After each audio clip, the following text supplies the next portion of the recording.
I'm just We sitting are here live. playing. 12 seconds early. We've got some folks already in. We've got Fubo, and we were discussing a few different things here. Night Lancer has joined us again today. Krabby's here as well. Got some news we're going to talk about first before we get into the tick of the matter with fire support units. We seem to have some leaks on the Hotspot Draconis Reach. It seems to be an Interlands type campaign, but hey, if you look at the map on this Legends here, there's no little lines between all the stars. So at least maybe they finally realize that they need to remove that because it makes no sense. So that would be a good thing. Did they just fold Yeah. two maps together and then print it? Well, that's a master. That's not a. That's not the finished product, so I'm not sure how it's gonna look on the on the print here, because you can see it's a master because there's the margins around that are white, and if you zoomed in a little bit more, you would see that there's the line saying like what's gonna be cut, what's gonna be removed from it. If you've done printing in your life, you would have seen a few of those. If you, I've seen some of these on comics because some people sent me some of their comics like before they were published and stuff like that, so I could read them and review them. And sometimes you have that, like even on comics, and it does show like if an artist knows what he's doing or if he doesn't know what he's doing. Because if he draws outside those boundaries, that's a problem. The art for that Shadowhawk's pretty good. A stinger and a wasp ear. So, they're going with the classics because they know that if they put anything else, people will just wonder what the mechs are. Neoprene maps. Those we know are good. Those are the big neoprene maps. Those will probably be the next map packs. Ice, which is fun. I mean, the map we were talking here, the maps are generally some of their better products. So kind of understandable here. It's a pretty it's usually one of their better products, and it's not poorly priced either. It's a price I'm willing to pay for what I get from them. Let's go with that, maybe. Weird way to say it, but here we've got a lava flow. This is less playable though. Ice map, very playable. Even though there's a big lake in it, it's all ice, so you can go through it and then crash through the ice, which is always funny. Lava flow, I think, is a lot less playable because going through the lava is that's a mess when you're playing. It's more rules. Mm-hmm. It stacks up. But the triple strength Myomer. The TSM will have a whole lot of fun there, unless it's cold lava. No, I look at this, and for a company I've been building, it's like, yep, that's where their home base would definitely be. Just be silly little goobers. And I mean, it's a different. I mean, it's different from all the other masks we've had, so that's a good thing. That's what I think is a very good thing here, and I don't think even the FASA days, I don't think we've had that. Ice maps, I think we did, but lava flows, I don't think we did. I don't like how the lava flows. Doesn't seem supernatural, but it's a map. It's hard to say because some of this, I was going to say some of the Solaris arenas could, count for some of it. True, there was a Solaris arena with a whole bunch of lava. Okay, so I have a feeling that we're going to have a ice and a lava flow set to be released someday. I thought one of them was going to be the space on the back. We'll have space on the back? Well, it looks like there's 4 configurations, full configurations here. 4 maps. That's usually how those neoprenes work out.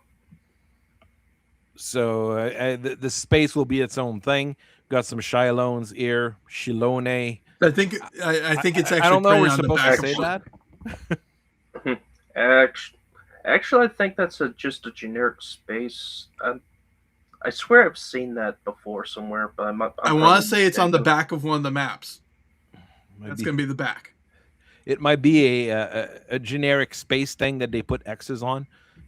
Well, if they want to actually bring back space battles, that'll be entertaining at the very least. Trying to teach people to do that. I mean, if they're able to keep people entertained with it. Yeah, because normally space battles, you want Mega Mech to do that because that can take forever. I mean, anything with aerospace is quite complex, unfortunately. I mean, I remember on the Discord, we were trying to explain a little bit how aerospace works. It doesn't work as well as we would want. Honestly, if they did dials like in dials and movement like in Star Wars, I'd be perfectly okay with that. I would be perfectly fine with aerospace assets moving based on different templates. That would be fine. The Star Wars X-Wing was a very fun game until they messed it up by doing a second edition. And I still got a whole lot of it in my back pocket somewhere. Well, not my back pocket. It's right behind me in a bag that says veggies are our friends and we don't eat our friends. Liar. It was a funny bag that I found once when I was shopping and I just bought it, and it ended up being my Star Wars minis bag. I only have X-Wing minis, and X-Wing was fun. When you started getting into capital ships and stuff like that, it was a little bit off, but I mean, it still was a game. So this is something we can expect soon. Trademark, I guess that's the best way to say it. Maybe by the end of the year, if we're lucky. I mean, yes. Other news from the front. Master Unit List 2.0 ready to launch, but website still needs some deeper development. You don't say. That was supposed to be released last summer. How does HTML need more deeper development? It is well, it's not HTML. It's it's PHP and all that stuff. But I mean, nowadays all that stuff's like integrated, and if you don't know what you're doing, you just go, "Hey, Copilot, instead of stealing my identity, can you tell me how to make that work?" And generally that helps. I was gonna say, I thought it was more that they couldn't access this website. I mean, they couldn't access the old one, so they had to basically redo everything from the ground up, from what I understand, which is old source books won't be updated to the new rule books. Expect new products to take over. Don't expect conversions to be available either for older source book or scenario books. AKA, it is Battletech 2nd edition, 3rd edition, 4th edition, however they want to frame it. It's with the new rule set, it's a completely new edition. So all the old stuff will go out the window. One of the main reason like source books and scenario books would not be updated is because MUL 2.0 will probably have BV 3.0 built into it. This is what I would assume here. Is that good or bad? Well, with the track record of our friends at CGL, questionable. Welcome to Argyle. Welcome to Major. We've got a few people rolling in. I mean, we generally hit a stride a little bit later, so it's okay to just wait. I haven't massively published anything either, but it doesn't matter. New rulebook for Classic is being finalized and being put together. Things playtest for the new rule book ends on the 19th. You shouldn't be putting those two things together one after the other, especially if it's news from CGL, because it literally tells me like, yeah, I mean, if you're playtesting, but the book is also being finalized, there's something weird here going on. Unless you're like leaving spots just for rules until they're ready to go or whatever. There. Side table change has been scrapped. That was the one most people had problems with in the rule pack 1. I think that was the one that they were doing, where the side tables were gone here. If you were getting it from the right, it was always going to it right rather than right and left. Side torso, the sides was destroyed too easily. Well, that's what you guys were doing with the rules. Optional side tables might appear in the future because reason. Released by Gen Con is the goal. Do we believe that? No. Doesn't say of which year. Doesn't say of which year. I will reserve my personal judgment on when it'll actually be out. I'll be nice, and if they're actually finalizing it now, it won't be. It might be a PDF release at Gen Con and the actual books by next year, because they all print everything in China. So I mean, if the books are not done now, I mean, getting it printed and getting shipped, getting it tariffed and gone through the and if we don't get into a war with China, and if we don't, everything don't go to shit, you know, those are betting on no war with China this year. Bold move. Hey, nothing ever happens until it does. We gotta assume it's gotta be. Well, remember they take all of February off, and then they have to hire a whole new staff in China, is how it's been described. Yeah. And then you now have to ship it, which you probably have to print it first and then ship it. So let's say they actually get it out by April. We'll see it at Gen Con. One pallet.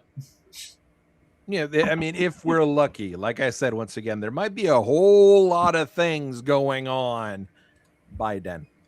Maybe they should stop printing their stuff in China. Just saying. Careful, don't make too much sense. I mean, I had a friend who worked in a print shop, and the print shop closed. So, you know. It's not that there weren't any print shops in North America. It's just that they didn't want to use the print shops in North America. Ripaverse still uses a print shop in North America. That's good. There's still a major print shop in North America here in Quebec. Canada. Yeah. Yeah, they're the ones who do all the comics for DC. They do all the comics for DC. So I want to say somebody else was using them for like, was it GW was doing some weird shit where they were getting some stuff printed there. Wouldn't surprise me. It was a game company. Wouldn't surprise me if they want some like tax breaks and stuff like that. That's the wonderful thing of going to places like Quebec. If you do anything here, the government will be going like, do you want a tax break? I'm going to give you a tax break if you do that. So, I mean, not a bad thing. No. And all the companies want to save money or get tax credits. Well, tax credits is why everything is being filmed in the UK now instead of Hollywood or Georgia. Except for the bad thing about filming in the UK. They have to do an itemized deduction sheet to get that tax credit, and Hollywood does not want to do that. Hollywood really doesn't like that, especially Disney. Ooh, they don't like that. Oh yeah, it cost $350 million. That's a lot. I mean, $350 million pounds. What did you say? Pounds. What is 350 million pounds we nowadays? publicly said it cost $300 million to make this movie. Well, the tax credit for the movie was $650 million. I mean, that's the thing. The tax credits are pretty big, but that tax credits doesn't mean you're really getting all that much back. It's just it's useful it's a to credit. back you up. It's pennies on the dollar, but still, it just on $350 million. Yeah, pennies on the dollar. There it is. It's $35 million. I mean, yeah, exactly. I thought it looked familiar. That aerospace map we were looking at, that's a product that already exists. Okay. It's a back of a map, right? No, it's a two-sided neoprene battle map. Yeah, that's what I'm saying. It's the back of another map. Yeah. All Callus maps are that way. Almost 5,000 downloads of the playtest material, mostly playtest 1. This was going to what Fubel was saying earlier. The install base for Battletech is really not big.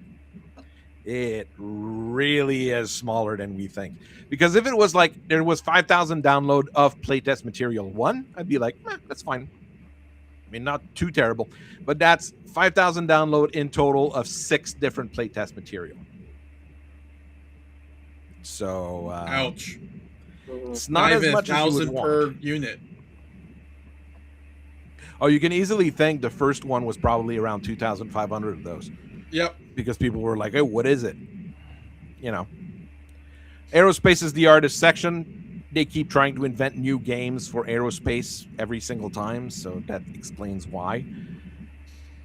Yeah. One day we'll have a good one. All right. The important section. Aces still on sale for $59.99. And it's not from some solo shop somewhere. It's from Amazon. Yeah. But you said how many sales did they have? 1,000? Yes, month? over 1,000. It's reasonable. Yeah, I mean, what's their prices? $60. $60. I'm looking at Ares, and I'm seeing it at 48. Good. Oh wait, Lord. no, never mind. Sorry, that was the wrong one. Yeah, it was also 60. Okay. Yeah, but there's even there. I mean, that box is not 3 months old. It's 2. Yeah, 2. Yeah, it's November 15th. Jeez. Well, now and it was at $59.99 for Black Friday. Either they overproduced it, or there's really no interest. It has to be one of the two, and you're saying that it sold 1,000 units, so it probably means that they overproduced it. Well, this is my evaluation of the situation. They've got too much in stock, and places like Amazon, Ares, all those guys are like, yeah, we're not going to be able to liquidate 6,000 units of those. That's at least it's moving. At least it is moving units, unlike Gothic, which is 50 and the rolling 30. When I went to go visit Houston a little while ago, I saw them. They were on a few shelves, but they were getting bought up. Well, Aces at least has a couple of minis people will be interested in. So that's a big sell usually for these kinds of boxes. Raphaelia said that it doesn't look terrible, but she knows standard Battletech and not Alpha Strike. That's her husband's thing. So if it falls on my lap at some point in the future, I might review it or read it, but I'm not making a move to buy it. I'll go with that. I agree. I just want for the minis. So that's a good reason to get it. The minis are, different enough that it can be fun. I mean, it really depends on the quality of the minis. I'd have to see them because the more recent minis from our friends at CGL have been not very good. Yeah. So I'd have to see. I did just go do a quick Amazon search since they added how many units per month. So let's discuss that real quick. Oh, you had something to say, Knight? Oh yeah, I am not impressed with what they did to the Jadehawk. Okay, not at all. I mean, it's supposed to look cool, but no. Is it? What I've noticed is that they look melted. Like I picked up the box. I think it was the 3rd Star League Yeah, it was the third Starbeast box, and I was looking at the minis, and they were looking melty. So, I agree. Okay, so Aces was Yeah, you must store 1,000. more and more. 1,000 you have units it- in the last 30 months. mm-hmm. Alpha Strike was 600. Not hateful, because it's an old product, 600 in a month, not knowing the size of Battletech. That's pretty reasonable, I think. You're in the Christmas season. Yeah, So I mean, I would say it's one of the seasons where you'll sell more of those. So, okay. A game of Armored Conda back was 300 units. The Mercs box is actually out of stock on Amazon, but they did sell 50 plus. So it's 50, 100. I've seen 200, 300. So, and Gothic sold 50. Or was it 100? Sorry, 100 copies. 100 copies. And they have some in stock for... Yes. For $85.99 out of $100 price tag. The Inner Striker Lance sold 200 plus. Cavalry Lance for Davian also 200 plus units. Just to kind of put it in perspective, the Knight Ruinator, it's a $200 kit. Warhammer sold 200 units. Oh, Warhammer is a completely different install base. Right. Let's be honest. I'm just pointing it out that a model that it's not a price thing. I ate their promo box for the boxes because those are STLs. Those are not the models. In those things.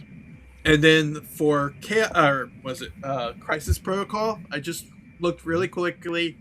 They averaged about 50 units for the new white boxes, which they just changed from the black boxes to the white boxes. So almost all of their kits for that sold about 50 units in the last 30 days. At my big shop, Agoak is out of stock. Alpha Strike is out of stock. Mercs is out of stock. There are four Clan Invasion boxes in Western Canada. We'll go with that. Well, I mean, it's just one store, but it's 4. Mercs is probably out of stock. Nice. I don't see what it. did I say Clan Invasion sold? I'm actually write it down. Clan Invasion is not many units. That's the thing. There's it's not. It's just five minis plus 3 bases. 100 plus. 100 plus. But it's also... It's 5 mechs that you can't get anywhere else, though. No, except the Timberwolf that you get everywhere. But it's everywhere. And the Nova. But it's also almost a $15 discount. Is there... Can you get the Nova anywhere else? Think it was the other big box that came, the Alpha Strike box. I think it had the Nova. Oh, that's possible. Yeah, I think so too. Yeah. I don't have Alpha Strike. I asked for it for Christmas, and I got a Warhammer book instead. Yeah, quick check. It's in there's a second one in the Alpha Strike box. Fun fact. I mean, I sorted by bestseller, right? So Gothic is on page 4. After things like all of the neoprene maps. After Interlands. Well, I was going to ask, is it Aces is under Aces is below Gothic in the list, but it really depends on the stock here. It's a question of how much stock they have. Okay. Right. If the neoprenes are on constant back order, you can't really sell them. That's the thing I wanted to pre-order, but I never was able to. So, said release in September 2025. Yay, more blood asps. Yeah, but release September 2025. Oh, pang. Well, June. We're in January 2026. On pre-order. There's a bit of an issue there. I think it's the same with the Kurita boxes. Yeah, October. It'd be nice if they add did they just announce those were delayed in the U.S. anyway? Oh yeah, well, everything's delayed because reasons. Because I can't have nice things. We can't have nice things. That's a very good reason. Brush War Operation Guerrero. They've got their they got the link for the sale. Those work in Facebook and they wouldn't work in Instagram. Spotlight, Jade Warrior, and Turning Point Oliver were fairly boring books. Shrapnel 23 is a shrapnel. There's a free story. Once again, okay, not probably should read it. Force Manual Mercs delayed until March 4th, obviously. Gothic Salvage Force Pack should be restocked soon. So this is what sells for Gothic, as we were discussing. You would pay 15 for Gothic. I mean, there's a limit to how low they can really put it. At some point, you mean to at least get, until they give it away for a tax break. Yeah, until they give it at Adepticon with a box of Skaven Tide. 3 to 4 packs delayed until February 18th. Okay. Volcanic Glacier map pack May. Oh wow, Lauren will have an interview on Sarna today. I haven't seen it yet. New Battletech RPG put on hold because they don't know what they're doing. And why would they do a new Battletech RPG when they already have Time of War and they already have Destiny? And MechWarrior 3rd edition. Completely abandoned? Well, Destiny's completely abandoned. We know that. Time of War has been abandoned as well. I mean, they haven't released anything. They released Time of War and Time of War Companion, I think. They're supporting it, one of them in Shrapnel. Oh, wow. How the mighty have fallen. They barely remember that aerospace exists. Well, they're working on it to make it another game. That means they have to make rules that make sense. They're probably going to try to hire someone to do a new Battletech RPG, and it's going to be a D20 remake or whatever. I already told you they're going to license it out. They'll license out. I mean, they're already licensing out Shadowrun because they can't make rules for it. So that wouldn't surprise me at all. Is it someone who actually likes RPGs, or is it going to be? It's going to be whoever sucks their cock the most. Yeah, that's what I was thinking. I mean, just look at Shadowrun. Look at Aces. Somebody who has 2 months' experience got to write a whole box. Who knows? Sometimes they can be good. They can be good people. Sometimes, Welcome to real life. That's the we have no idea what has here. It could, in theory, be good. I just want to see their books. Remember, the difference between fiction and reality is that fiction has to make sense. At some point, we'll know what's going to happen. And I mean, they've got like 4 other projects up in the air with Spartan Wars and My Hero Academia and Shadowrun, and Voltron, Leviathan. The only thing they own. I'd be pushing Leviathan hard because you take all that money. No, it's not licensed, but it still belongs to someone else. It doesn't belong to CGL directly. It belongs to some. They're not really licensing it because they're the one doing it. But same thing with Spartan Wars. Those things will probably be. It's like it's internal, but it's not. That kind of. Yeah, that's what I mean. Would Randall get most of the money for Leviathans then? I mean, is it even?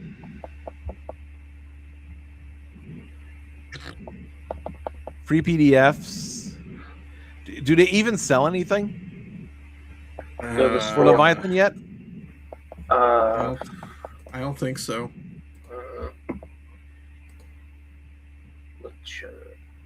I don't. Like store. Yeah. Yeah, good store.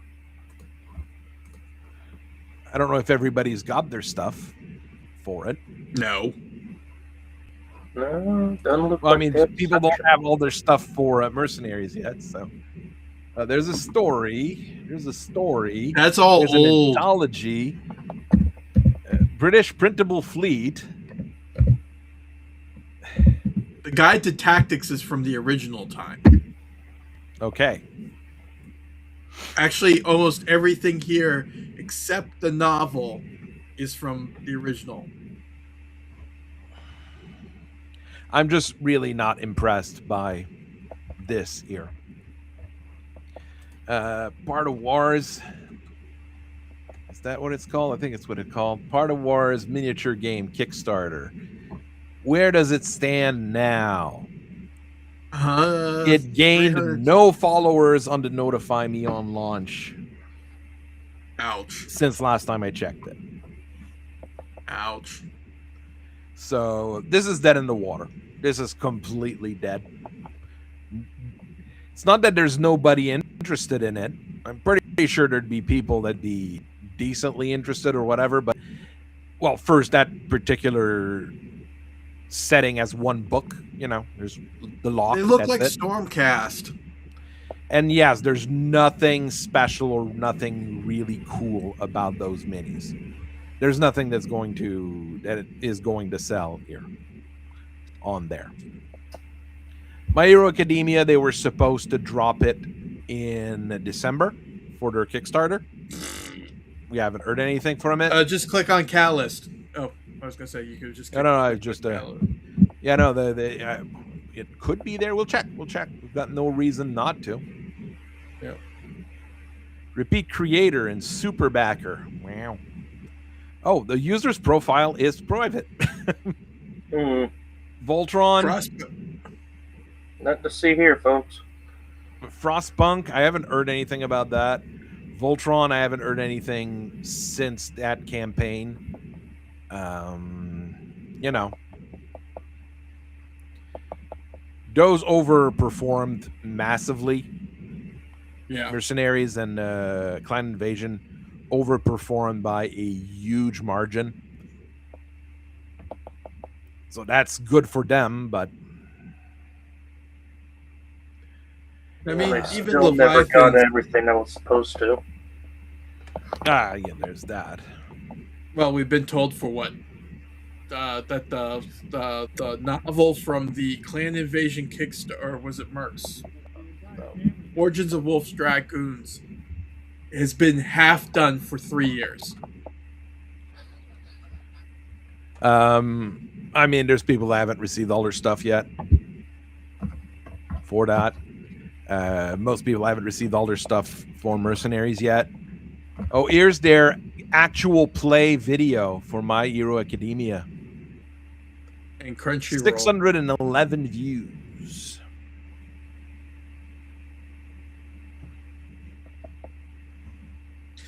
I like the second. Wait. Read the title for the next video.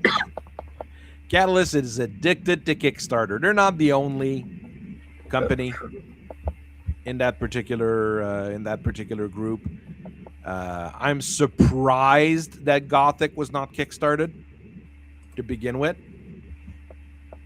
So, oh God, the bad thing is that wouldn't have gone well. That's probably why it was not kickstarted, because they know it wouldn't have gone well. Actually, don't do this. Wait, Prof. I think that would have been the way to make it go well, because nobody would know what they're getting. That's a point. True. It would have sold better because it would have been already sold before they made it. Exactly. It would have been pre-sold. Yeah. Yep. But I don't think it would have hit the 8,000%. No, it would have done what like Leviathan said, 2,000, 3,000%. Yeah. I mean, but if you can't get hype on My Hero Academia, there's a fucking problem with your company. And they're getting competition this year too. The Gundam miniature games When is it coming out? Gundam Assemble. We have an idea. 2026. They haven't announced a specific date for it yet. I mean, a lot of the minis are already done because we see them in some of the packs for the cards. The quality of the minis are good to reasonable. I mean, they're Gunplas, so they're probably going to be better quality than what we get. But you do have to assemble them. They're not pre-assembled, etc. So I don't know how the game's going to play either. That's the big thing. But, you know, Bandai's not kickstarting this. Unfortunately, weirdly enough, not sure why. It could be that they actually have money. Bandai has a lot of money. They have a lot of Exactly. money. Bandai has a metric ton of money. I don't think they're worried about that at all.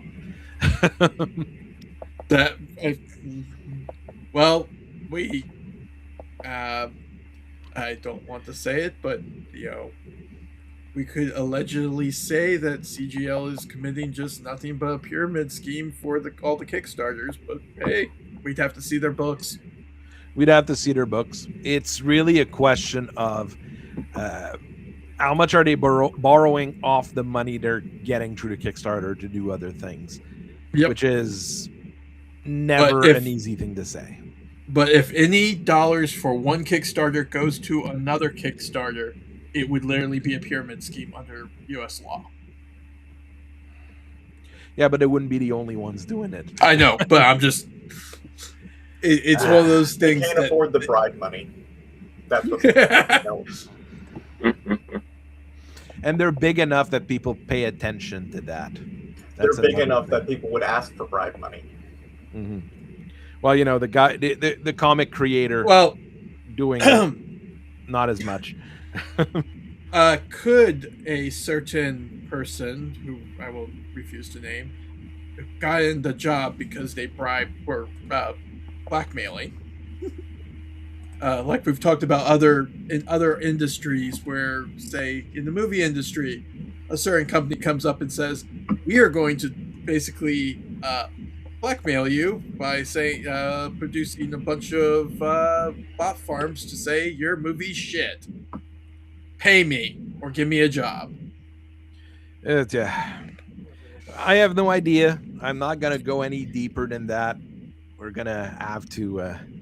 I'd love to get to the topic on hand. Yeah, we've already nearly blown 40 minutes on this topic alone. I mean, it's news. News is some. How many news podcasts for Battletech are there out there? There's Rem that does one. I mean, DFA is not going to be doing one pretty soon. So yeah, that's where I'm going to get traffic because all the other sites are going down. We'll just advertise the Battletech news segment of the stream at the beginning.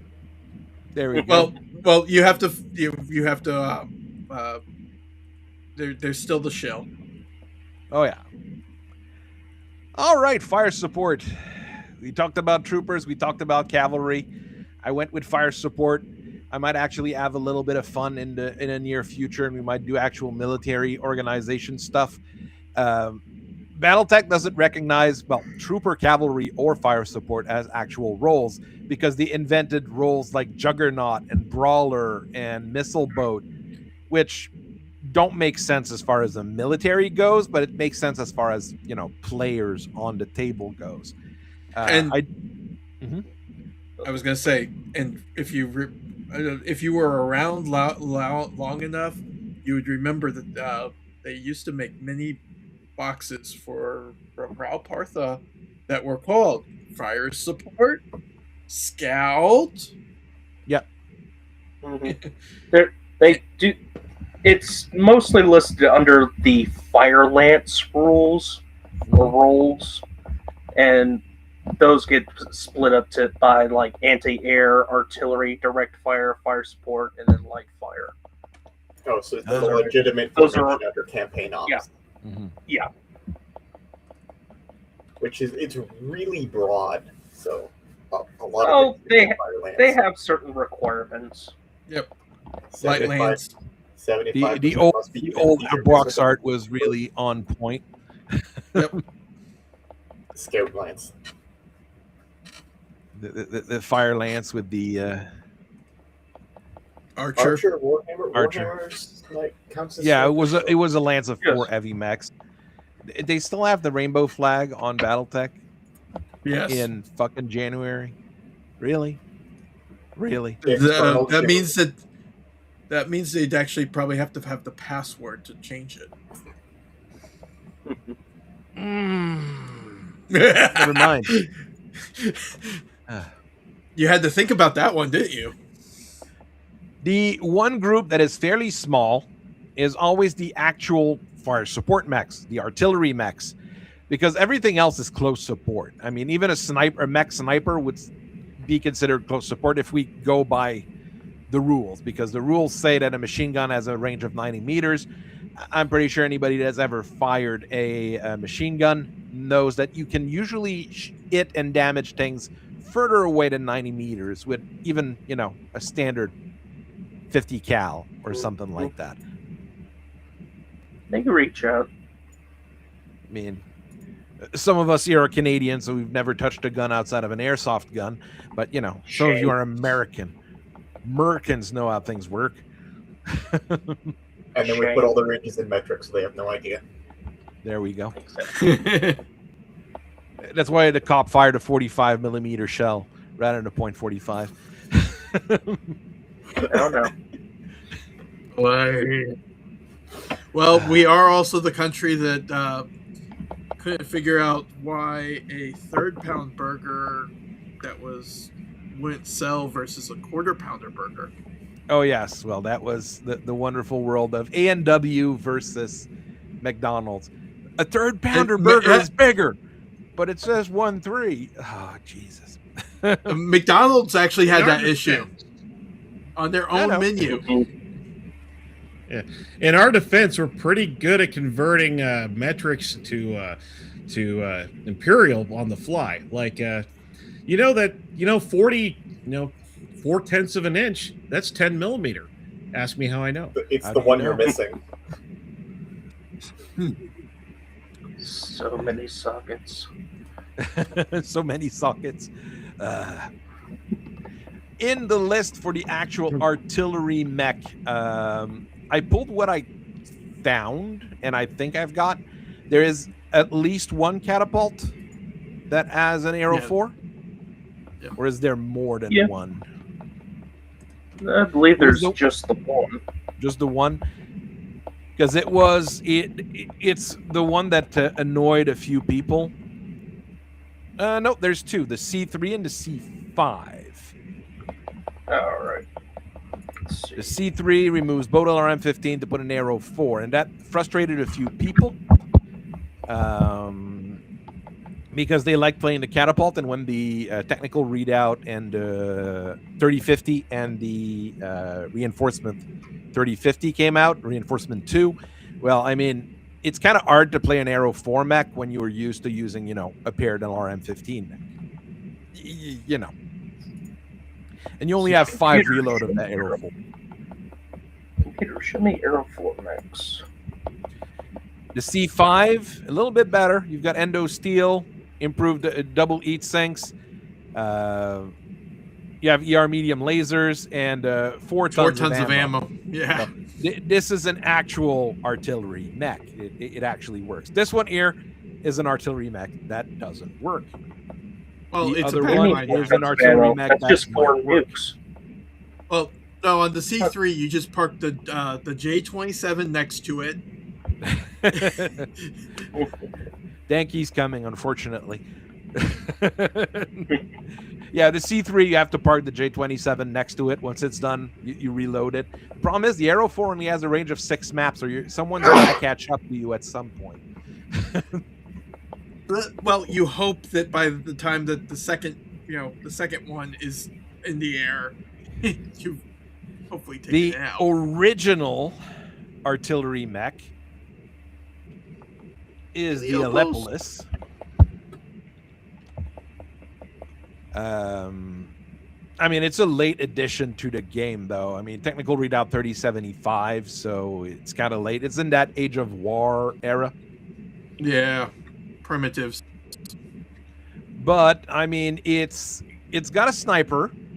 It's a big gun, a large laser, an LRM-10, an SRM-6, and a medium laser. So it can actually defend itself if something comes close to it, which is better than almost every other artillery piece in the game. Maybe the Thor. The Thor has. The Thor 2 has with 3.5 bullets, so it can run away. No, I'm talking about the Thor combat vehicle. It has a pair of medium lasers, and it's decently fast at 81 kilometers per hour. You're going to run away with it rather than. Isn't there a Thor 2? I don't see it. There's a Thor C.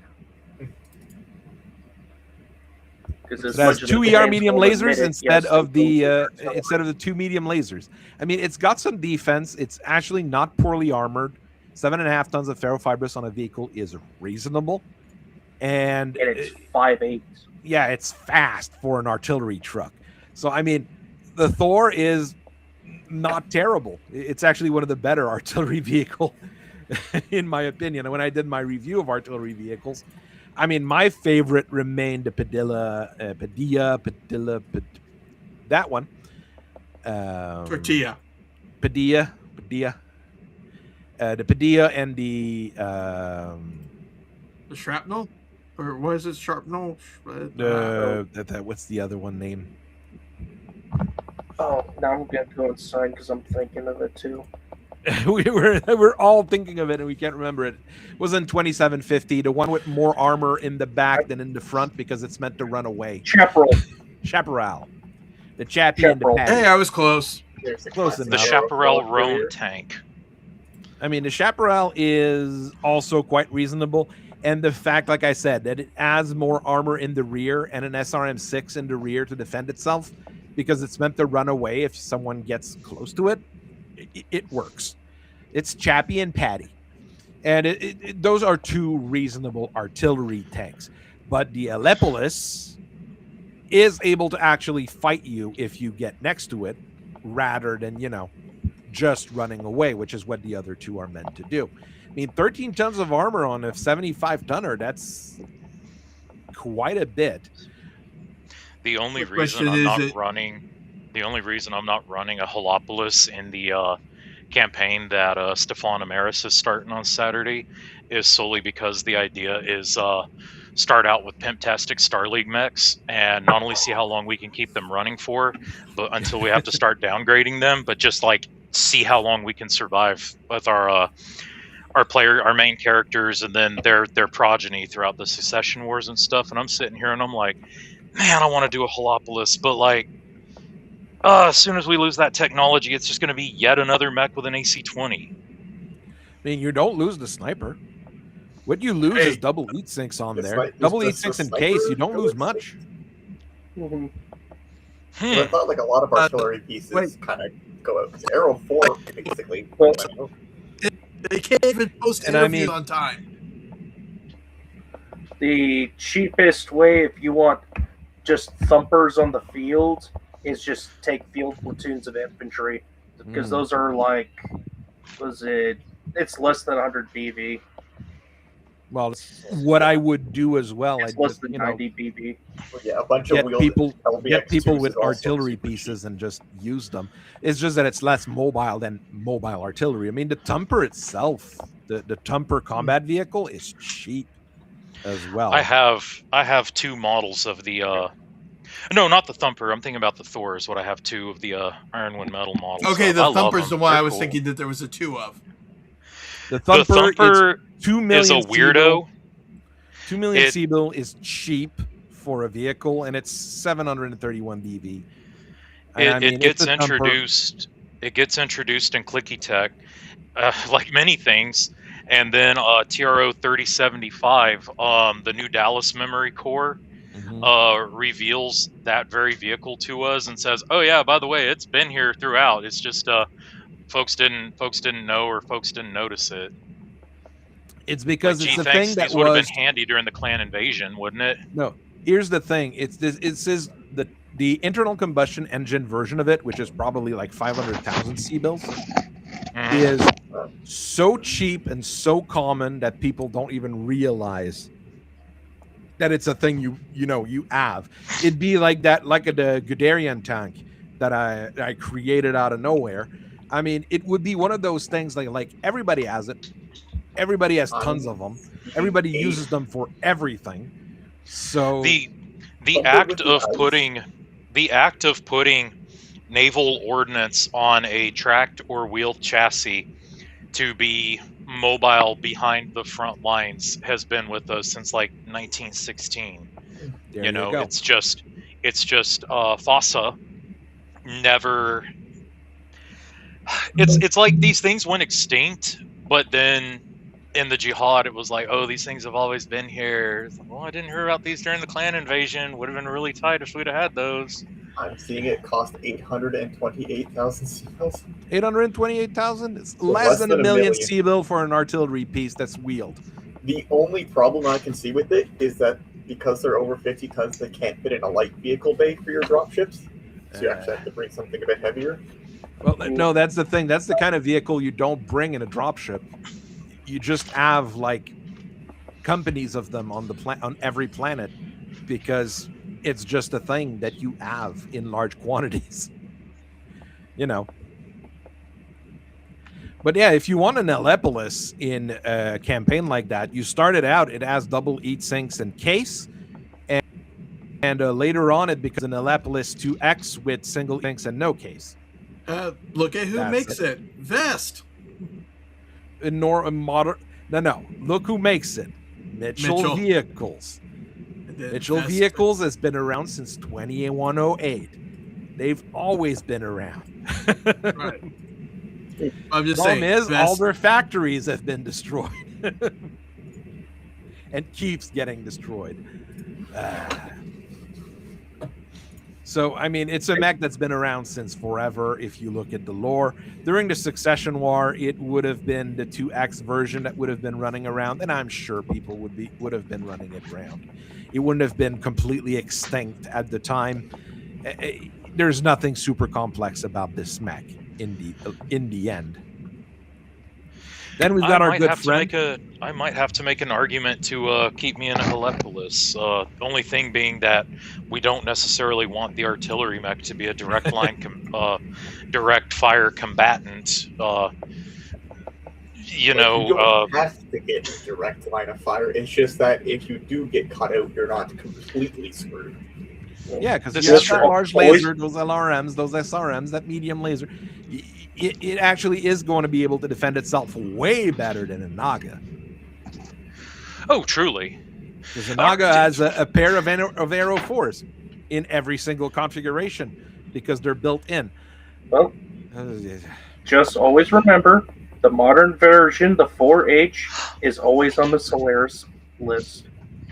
There you go.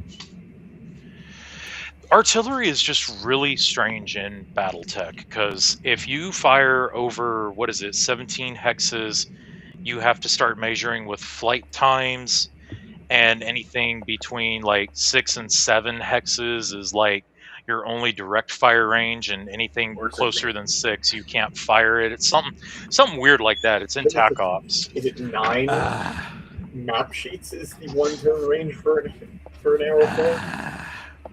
Mitchell's vehicle needs Kickstarter money to remodel their factories. And Davion has donated 50,000 C-bills. I want the stretch goals. Hey, I'm about to go. You should have gone and looked. So the Naga, everybody kind of knows it, especially since it's been in the recent games for MechWarrior 5, and I mean everybody memes on it, so it's kind of normal. The one that people don't always remember is Dragon probably 2. From Clicky Tech with the Dragon 2. I'm gonna go hang out. Yes, there is a Dragon, a Grand Dragon, and a Dragon 2, because that is what it is. So what do we have on a Dragon 2? An ERPPC, an Arrow 4, and a medium X pulse laser. It only goes for 6, however. Would you say that is something that is worth using? And I have an Arrow 4 now. Your arguments are invalid. Using it in an order lens. I mean, there is a fancy version with clan equipment because these are our good friends, you know.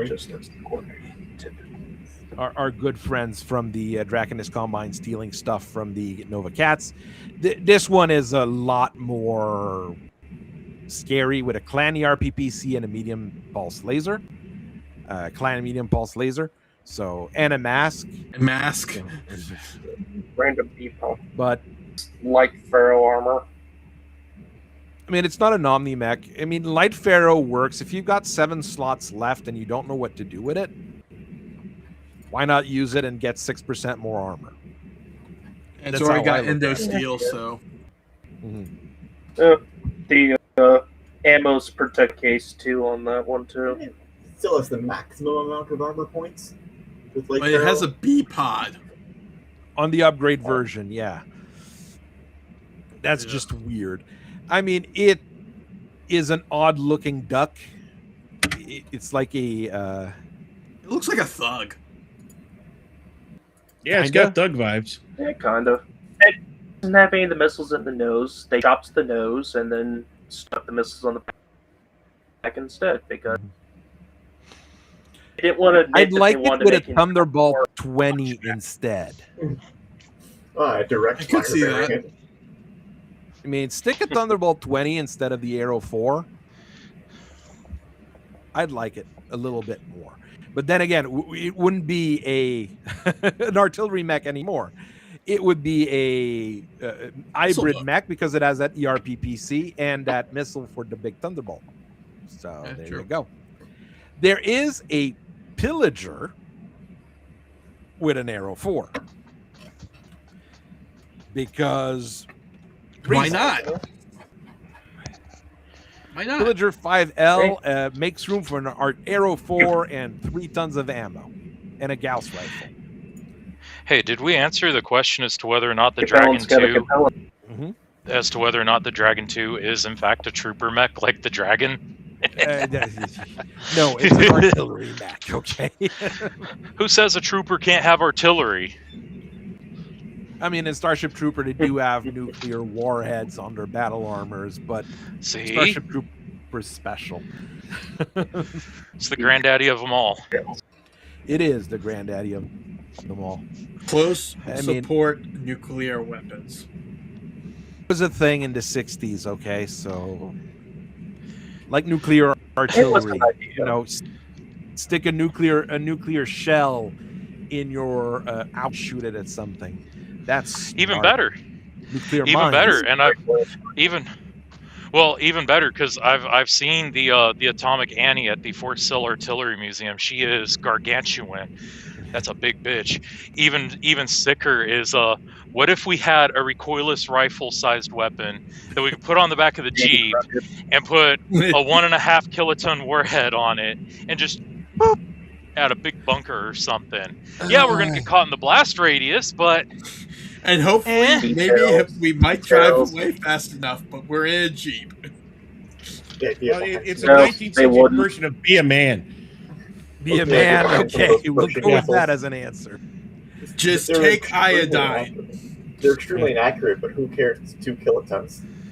It's enough. There is a Thunderhawk with an Arrow 4.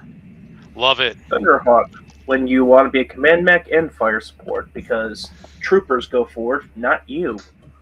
I mean, it is already one of the artist's sniper in the game with 3 Gauss rifles, right? It only has 10 single heat sinks. Well, I mean, it'll overeat if it shoots everything. Arrow 4 version has double heat sinks. You're firing an Arrow 4 with 2 Gauss rifles. You don't need heat sinks. That was one of the first If something enters memes. medium laser range, you've gone terribly wrong. You can kick them at that point. As a 100-ton mech, you are allowed to kick them. It was one of the first memes I ever made, dabbing on Big Red. When they announced the Star League 1 Battle Force, he was like, "It has the Thunderhawk. I am a longtime fan of the Thunderhawk. It has 3 Gauss rifles." Made that Breaking Bad meme. You're a longtime fan because it has 3 Gauss rifles. I'm a longtime fan because it has 2 Gauss and an Arrow 4. We're not the same. I mean, I've got an Arrow 4 to range over map sheets, and if you get within a map sheet of me, okay, cool, whatever. Quack, quack. Gauss rifle time. Let's go. It just stands on a hill. And I don't need, I don't even need medium lasers or any of that. I'm a 100 tonner. I'll just kick you or punch you or something. I mean, that's what I was gonna say, Prof. There's your Thunderbolt version. And the best there part is a triple the Thunderbolt ammo for the Arrow 4. The best part about the ammo is in the legs. So sick. Oh, the left leg. Left leg. All in the left leg. It's a good place to put it. I mean, some of these mechs cool... are so slow. I mean, the legs are pretty much just bipods. Yeah. Another cool thing about that Arrow 4 Thunderbolt 20 version, though, is, well, not cool, it sucks. When I first saw it, I was like, okay, what did they do to fit all this in there? It's got that internal structure that is not fun. Oh, it's got it has the structure. not... It has the kind where, oh no, I have more armor. I am dead. A ER medium laser is about to go internal on me. I need to get away from here badly. If anything goes internal, you're going to explode anyways because you have all that ammo and no case. Oh, good God, that thing has so much ammo, dude. It has so much ammo everywhere. 10 tons of Thunderbolt 20 is not that much. But everywhere. There's the Kit Fox Victor. It's everywhere, and it's not nearly enough because it's only 3 shots per ton on a T-Bolt 20. Here's your lightest option and probably your fastest option for artillery with the Kit Fox Victor at 6'9", with an Arrow 4 and 3 tons of ammo. So you can have your regular, your guided, and your fast cam. There you go. All your needs in one little Kit Fox package. Oh, it's a single. I would agree that it's the fastest, but the Arrow Irby is the most cheapest Arrow 4 platform that isn't infantry. It is cheaper than the bloody Arrow 4 Yellow Jackets. That is not surprising. And I believe the hater. Every time I believe the hater swamp, would be faster. That little sucker has nukes. Every Yellow time. Jacket Arrow 4. I'm seeing 1.4 million C-bills. It's about. Is this probably around? No, the Arrow 4 Irby needs an endo steel chassis, so it's not that easy to actually build. Nearly 2.5 mil C-bills, but BV costs it's 603. The Yellow Jacket's probably cheaper in BV. It's 612, so a bit more expensive, but you won't be flying. Look, for 9 BV, I don't think anybody's going to really panic here. Yes, there is an Arrow 4 Irby, and it's a meme, and people love to put nuclear bombs in it, and it still sucks because it's an Irby. But it also has 2 tons of ammo instead of 1 ton. Oh, so you can take that 1 nuke and then some extra ammo. But getting back to the Kit Fox, that's something I can get behind because I mean you can fire off a round and then run away like you're that greased up deaf guy from Family Guy. There you go. You're just trolling the enemy the whole time. Well, that's a good thing with artillery actually, because for artillery, your biggest threat as an artillery unit is counter batteries, and if you're moving 6'9", you're not getting counter battery. Given that the drift dice is what is it? I think it's 2d6 is drift dice. Because you roll 1d6, 1, 2, 3, 4, 5, 6 around the hex clockwise to see the direction of the drift, and then what is it? I think it's 2d6 to see how far it drifts. So at 6'9", that depends on how badly you missed. Mm-hmm. Oh yeah, because there's the margin of error. Bottom line is at 6'9", you can at least run away from the drift. You can pick a direction, chance, run in a straight line, and potentially not get hitted by the drift of the artillery. Rommel Howitzer is a prime fire support vehicle. I agree. It's what, a long tom on it, or is it a thumper? Long tom cannon. The direct fire variants. I mean, it's a nice thing to use as an artillery unit, I am sure. One of the great thing with the Kit Fox Victor too is that you use it as an artillery for a little while, and the day after, well, it's now as a C5 and a Streak SRM6, and the day after, it has an hyper assault Gauss. That's the thing with Omni-Mechs. You use it for one thing one day, it turns into something else the day after. There's also the Vulture V that does the same thing. I didn't remember that one. How many does it have? 2 or Aero 4 or just one? Just one. It ditches one of the LRM-20s and then keeps the other one. But that also keeps the ER mediums and ER pulses. I mean, an ER medium, a medium pulse, an LRM-20, you can defend yourself. You've got that artillery through the Aero 4. It is very reasonable. Is it cheap? No way in hell. But I mean, it is doable. What 5.8? It's 5.8. Yeah, so it's just a little slower than the Kit Fox. So, and it has more armor by a large margin. Even though the Vulture is still under armored, it's still much better than the. Yep. And then 2 other Omnis, if you prefer war crimes against the clans. Society mechs. The Ostion has a dual Aero 4 variant. Not surprising. I forget what their little Septicemia. The F model also has 2 Aero 4s. Jesus. So war crimes aplenty, depending where you are in the home worlds. The inner sphere version of the Naga, basically. There's nothing else we can really call it. The Obakemono is basically a Naga 2i, I guess. It's a good way to say it. Yeah. It's 5.8, 2 Aero 4, a small laser, 2 medium laser. 4.6, I mean. So yeah, 4.6. And then other 3.5. It's not terrible, and there's versions of it that are meant to be for direct fire, and there's versions of it with C3 computers. So, it can do funny things. C3 sounds good. I mean, this one here, the cheap version goes 3.5, but has a pair of MRM 40s instead of the Aero 4s. Because fuck you, that's why. That sounds like, that reminds me, isn't there a Lombo variant that has 2 Aero 4s? The 8V, I think? Let's see. 9V? Longbow, I am not 100% sure. Yes, there is. 2 Aero 4s, all missile launchers removed. 2 medium pulse laser and an ER large laser, which is there's your dropship killer. Anti-aircraft with Aero 4. Yeah, that would be pretty bad against dropships, especially if you hit that. It's going to go fairly well. Oh god, 8 tons of ammo. Yeah, you can take the air defense Aero 4s. There you go. Goodbye, dropships. Good god, here's your Patriot battery then. That's the goal of the thing. God, we were talking about Patriot. The next one is the Patriot in the artillery units. One that, I mean, I was going through all the mechs and I was like, what is that Patriot?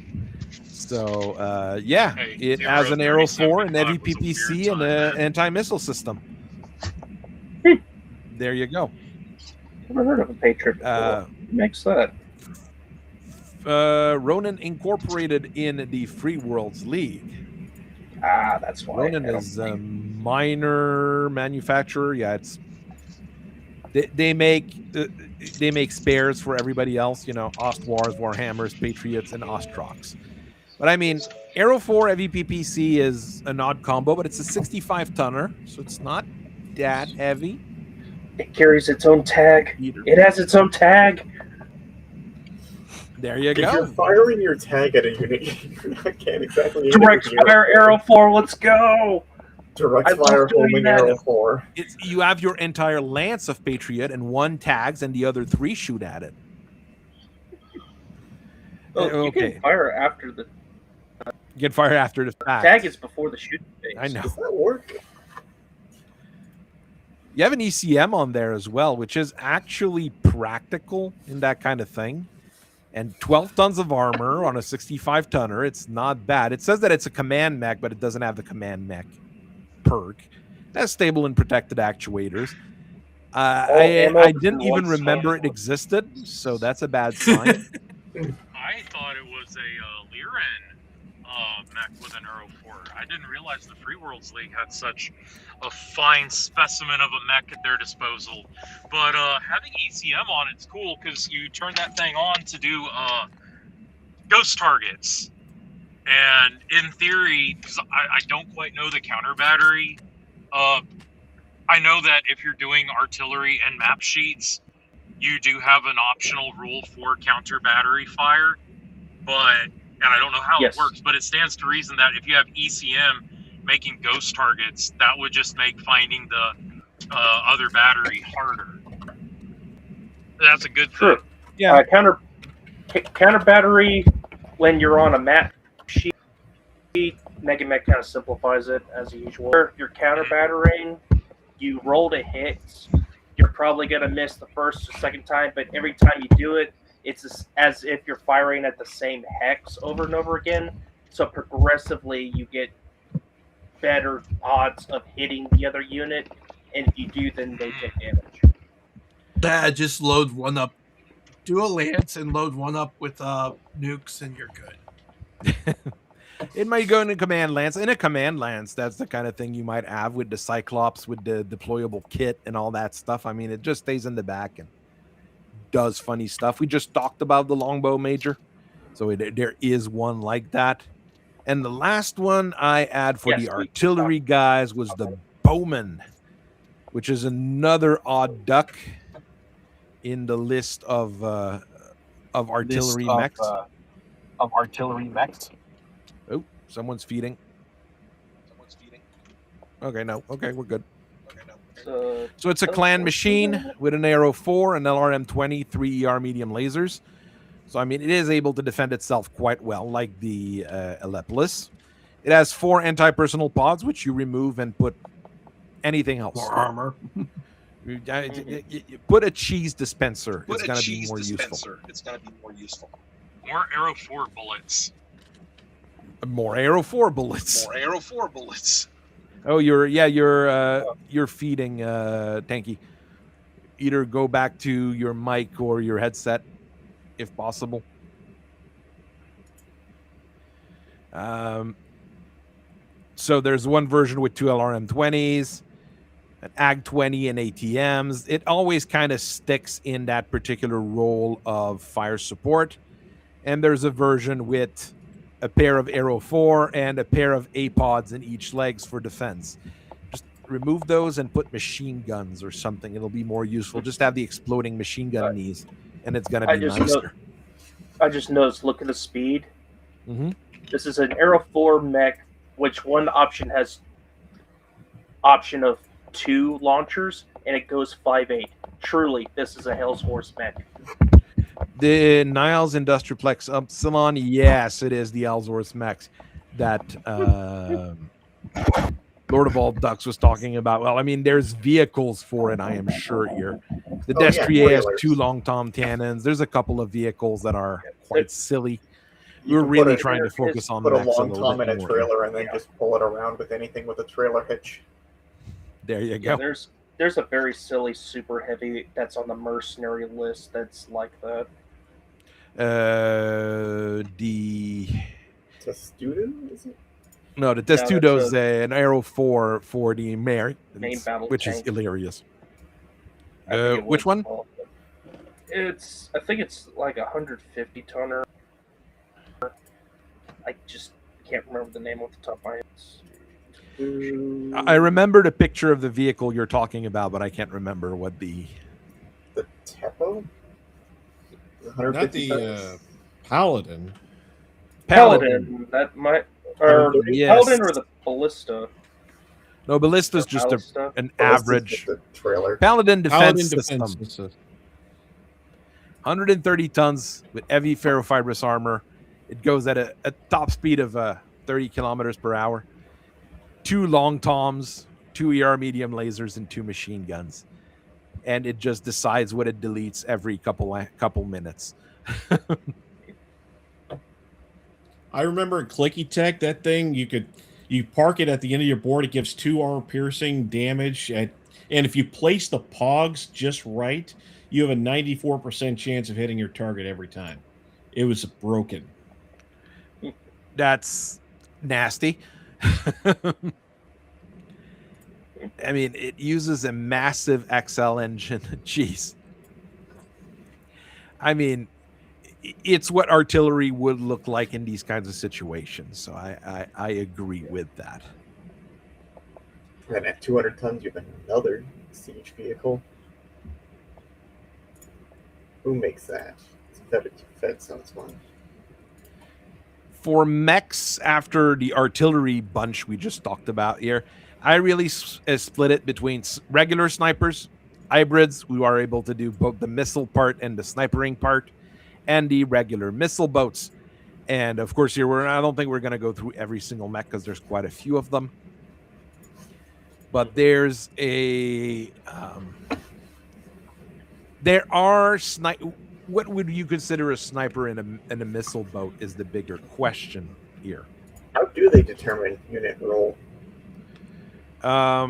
They roll it on the table, I think.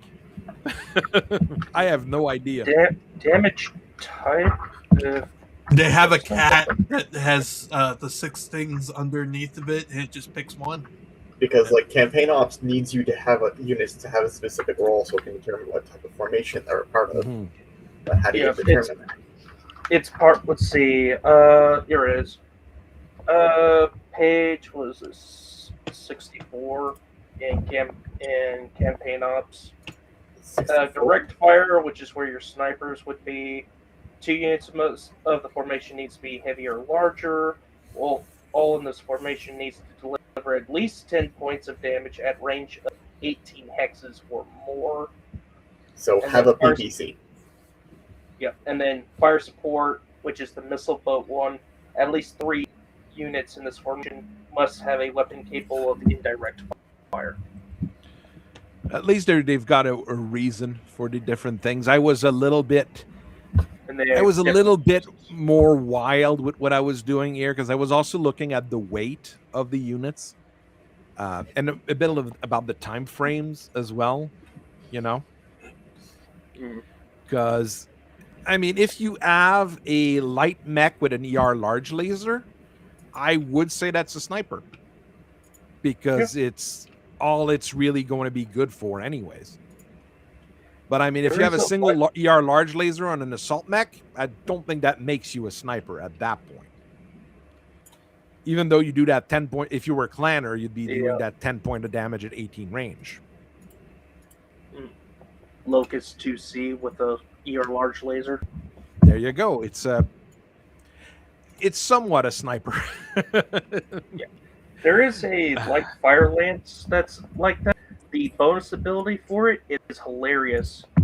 For after each consecutive hit, the next -1, because it's like they're all taking a little bite out of the target. Oh, coordinated so you can fire get support -3 down the line.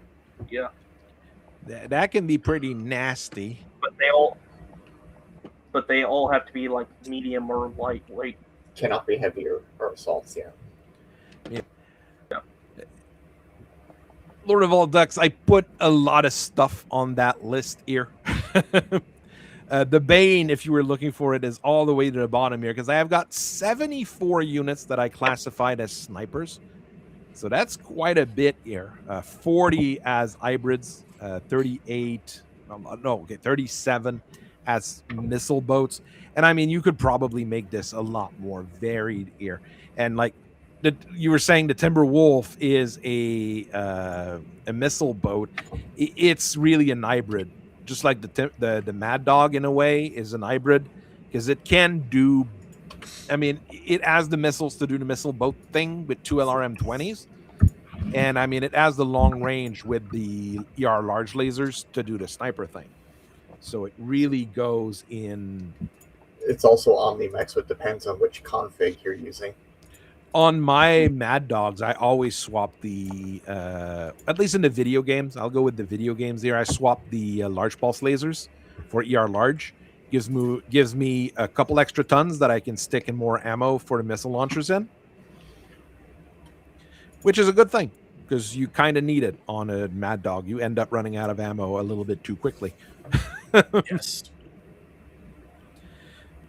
Because I mean, with every OmniMech, you can always make a sniper or a missile boat or an hybrid configuration in the long run, I'm pretty sure.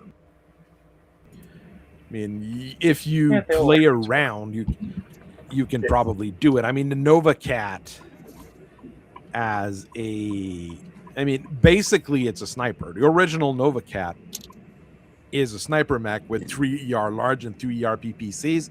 You're going to be sniping people for days. Even out configuration A with 4 ER large lasers and targeting computer, you're going to be sniping people for days. And don't forget the jump jets. There you go.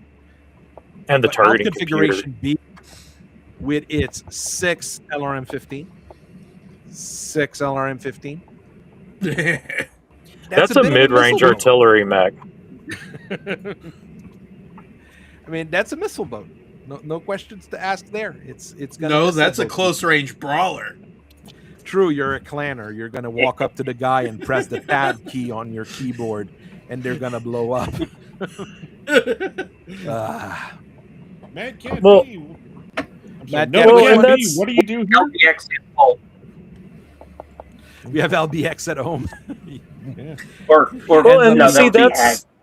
We have hags at home. And that's kind of the weird thing about clan mechs is that, like, we can look at an intersphere mech and intersphere weapons because of their limitations, the minimum ranges and stuff, and say, oh, well, this is clearly a missile boat. This mech that is full of LRMs is clearly a missile boat. It does not want to get close and brawl. Then you look over at the clan men on paper, yeah, the Kraken 3? Yeah, our good friend with all the LRM-15s. Every single one that you can find in the base, you just put them on there. Yeah, and the Nova Cat Bravo, those two, they're missile boats. They want to hang back and lob missiles. But Clan LRM's not having a minimum range, be at any range, anytime, just dropping miss down. When your clan second line mech wants to play as an SRM carrier, but all you had was LRMs. There you go. Depending on the era, they will absolutely shoot you with all their LRMs and then kick you. So it's like, actually, it's like the book gets thrown out the window for the clan mechs until you get ATMs, at which point, oh, he loaded up all HE bullets. I guess he's a brawler. ATMs are a little bit odd in that particular situation just because you can always use them at long or really long range, and then when things get nasty, you can also use them. But the Bane is a good example of a mech that does both. You know, the original is a sniper with its 10 Ultra AC2s, and then it turns into a missile boat with the Bane Mark III, and then it's a true brawler with the Bane Mark IV and its twin Ultra AC 20s. I like the Bane. Bane 5 does everything. The Bane 5 does a little bit of everything. You are right. So, okay, some of the more recent ones are not as good, but, there's...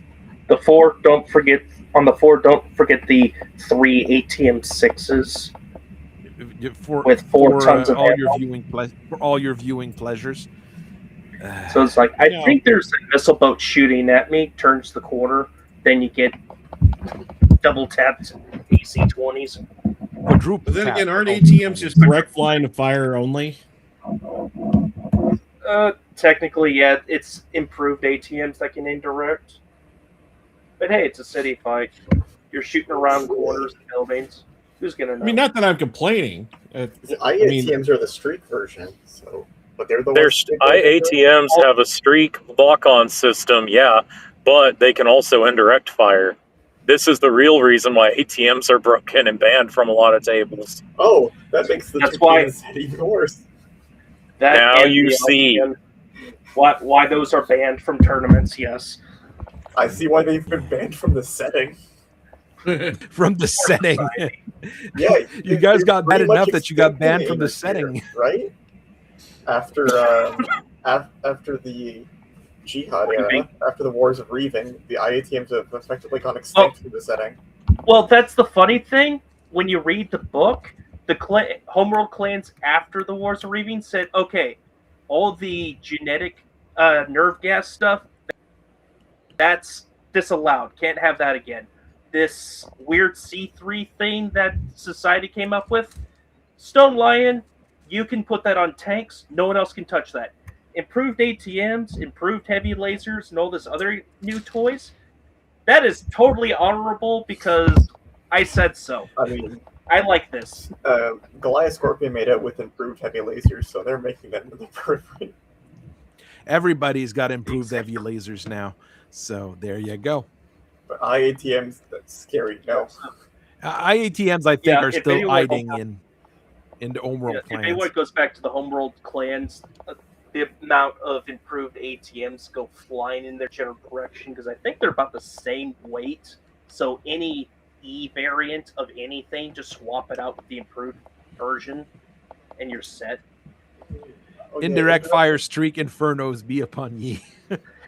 It wouldn't be streak because you can't indirect fire. Streak, they're still streak.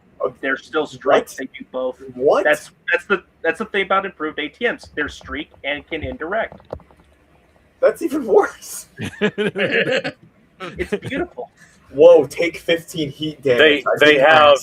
They have the full suite of ATM, extended range, standard, and high explosive bullets. Just they can indirect fire with a streak lock-on system now.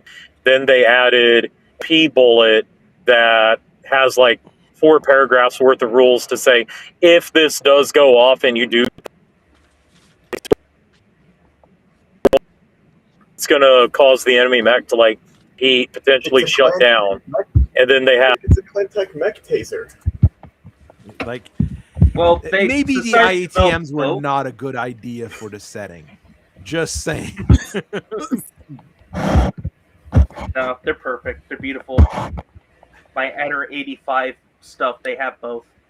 It's just and then Watchdog's kind of a downgraded version of Nova.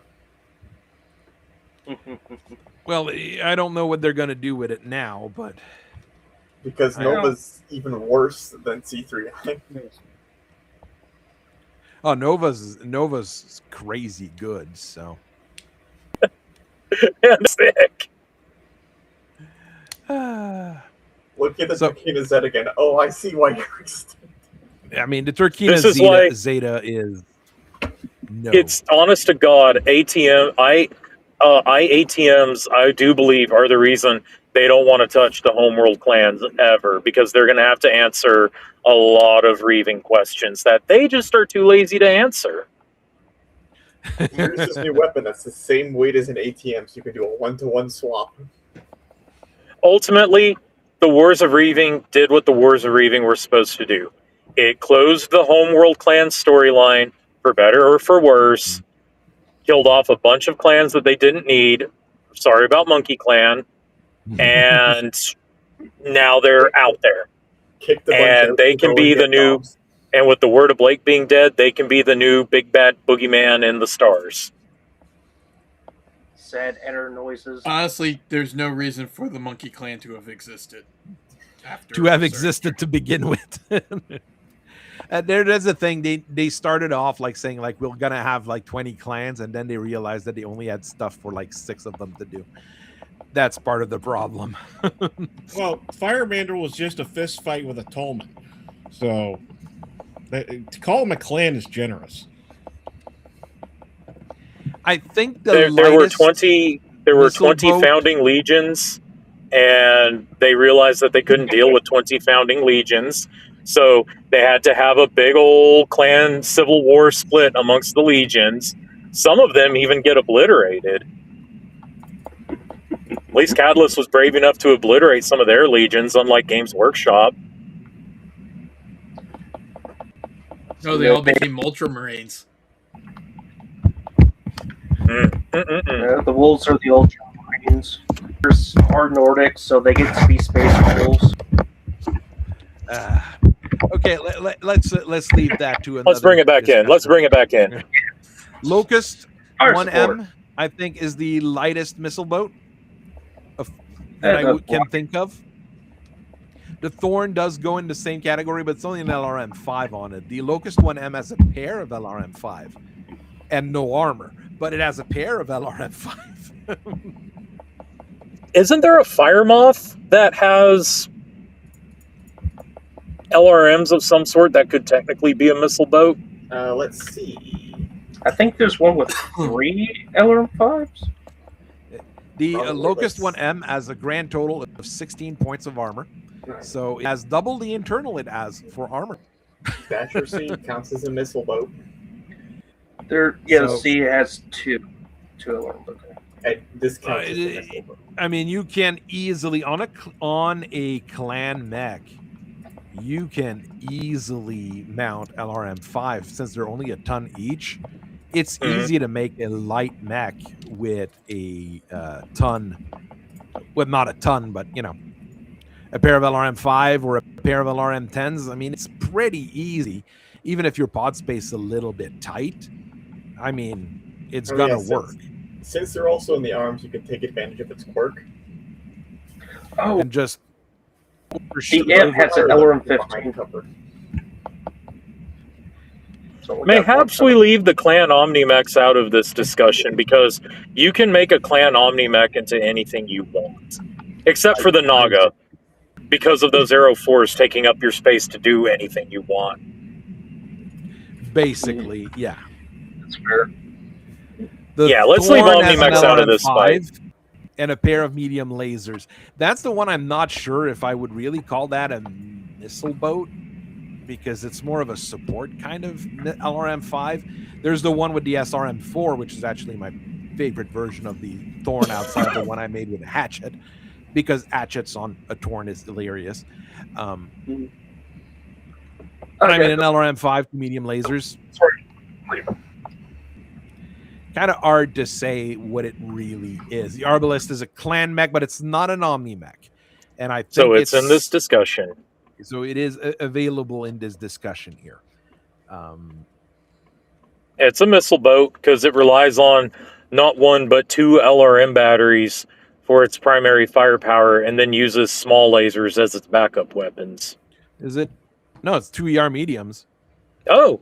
I mean, there's a version of small lasers, I'm pretty sure. Probably. But I mean, at 25 tons, a pair of LRM-20s, a pair of ER mediums, and, 5.8, so, it won't get anywhere, but... The Nova Cats looked at the Mandrill and said, this but smaller. There you go. And faster, but it doesn't jump. It's quite different than the Mandrill. Mandrill just looks cooler. Because it at least had the balls to go. It had the balls to go in on the totem mech idea of monkey. There you go. And the Arbalest just looks like any biped dude ever. I mean, this is a solid light missile boat or fire support unit. If you're running an actual militia, this is something that would be interesting. This was a mask and ECMs. 4ER, there is a version with 4ER small lasers. It's the Arbalest 3. I would have made one with 2 LRM-10 and 2 small pulse lasers to kill infantry as an actual militia mech. That would have been pretty solid garrison right there. You'd be able to take out infantry. You'd be able to do some support on all sorts of things. You've got 2 tons of ammo, so you can mount mines if required. In the small category, that kind of works. There's the Duongong, which is one of the ugliest looking mech, unfortunately. It looks like a trash can more than the urban mech does. Like it looks like a kitchen trash can. All it needs is a little. You step on its feet and the top go up. It has an LRM-10 and 2 medium lasers. I forget about the Duongong. It is stupidly ugly. That's the how much sassy. How much tonnage does it have for its LRM-10, and how much ammo does it have for that? Good question. I didn't check. I'll go check. I mean, it is a simple mech, though. There is that I have to say. It's not anything super complex. No, it is. Even there, it is complex. It has an XL engine, double heat sinks, requires endo steel. It has 1 ton of ammo for its LRM-10, 2 medium lasers. It's like an arbalist at home that's fast. I can't actually call it a missile boat, because you ought to be able to have the ammo bunkerage to fire those salvos off, or allow you to do things like pop smoke, pop minefields, pop infernos, stuff like that. Yeah, it's best we can hope for is a ton of semi-guided bullets and let the semi-guided bullets fly. Sling's a nice one. That's definitely a missile boat for the Star League. It's a 3 LRM-5 with 2 tons of ammo, and a tag. And I do believe that it was particularly favored by the early smoke Jaguars for its aggressiveness. And I mean, that's what they based the Mistlinks out of. So,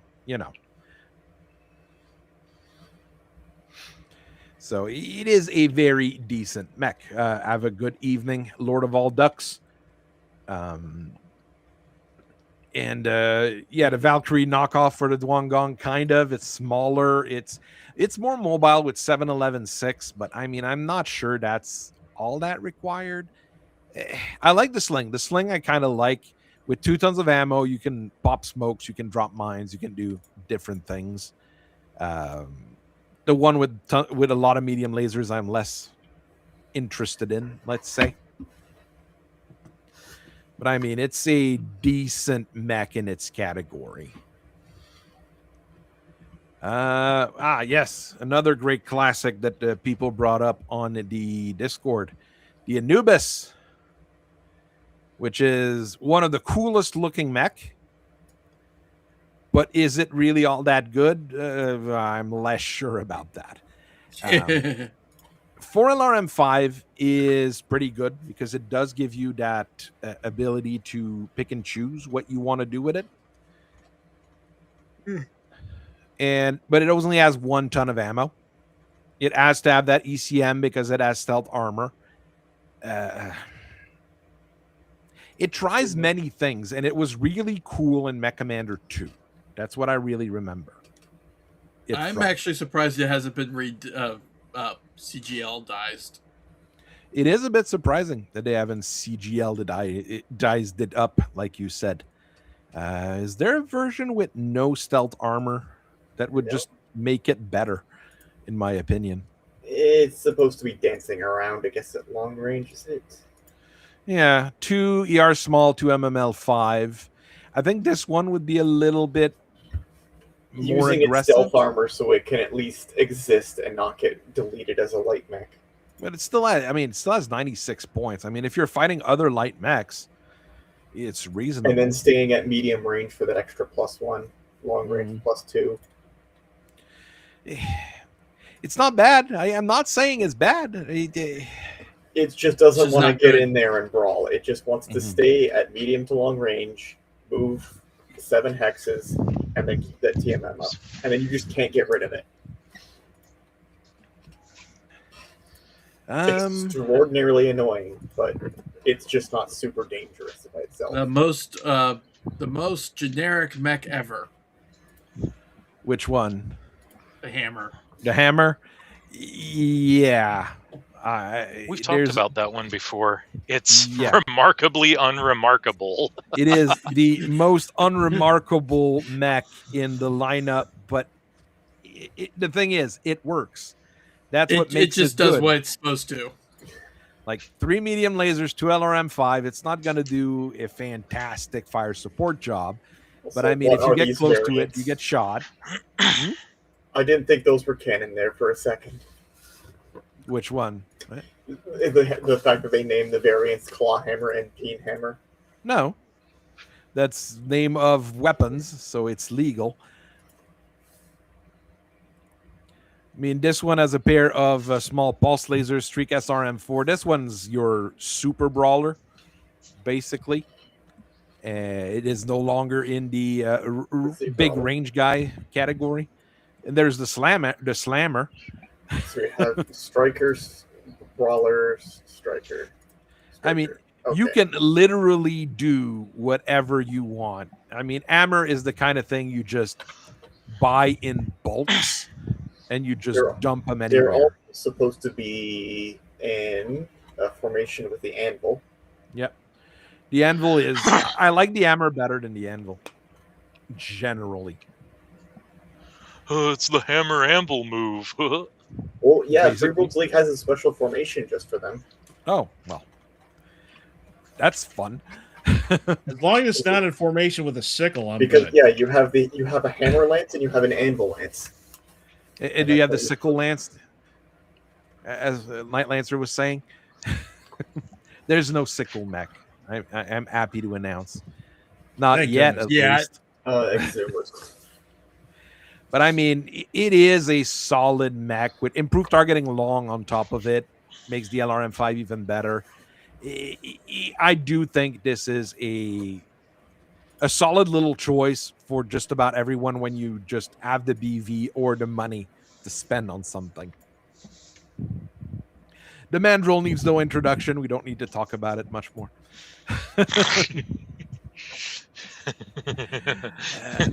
Valkyrie, kind of a missile boat, kind of a trooper, kind of a fighter. It does everything poorly. There we go. Whitworth, same kind of problem. It does. Honestly, it does qualify as a missile boat. It is a missile boat, but I'd rather take the hammer. There you go. The thing is, the original little Whitworth here with 2 LRM-10, 3 medium lasers, decently armored. It's not mobile, but you know, you have to spend your tonnage somewhere. Is not terrible, but it's when you get to those upgrade kits. Remove more medium lasers to put Artemis on your missile launchers, so you're actually not able to defend yourself anymore. Or the one with a big stack of Streak SRM-4 is scary, but it's no longer a fire support unit. This one is the Marion version with MRMs. It kind of works. A version with 4 LRM-5 and a C3 slave. Again, kind of odd. Oh, and improved jump jets. I forgot about that. Yes, the Mandrill. Rip the LRM-20s out and put them in an archer.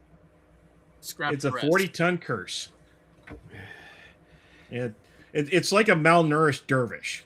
It is a malnourished dervish or a trebuchet that didn't grow up, or, you know, it suffers all of those things, the poor Whitworth.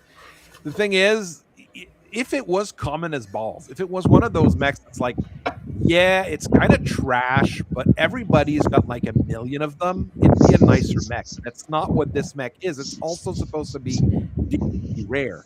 So it kind of sucks. No, it's hard to work on. Yeah. It does suck, unfortunately. L-Spawn can be used as a missile boat. It suffers from kind of the same thing as your Whitworth in a way. Some people think it looks cool. It does have a distinct look to it, but you have less armor than on a Whitworth on it. So you have to live with your 6.96 to try to protect yourself with your 2 LRM-10s. I don't think it's a very good choice as a mech.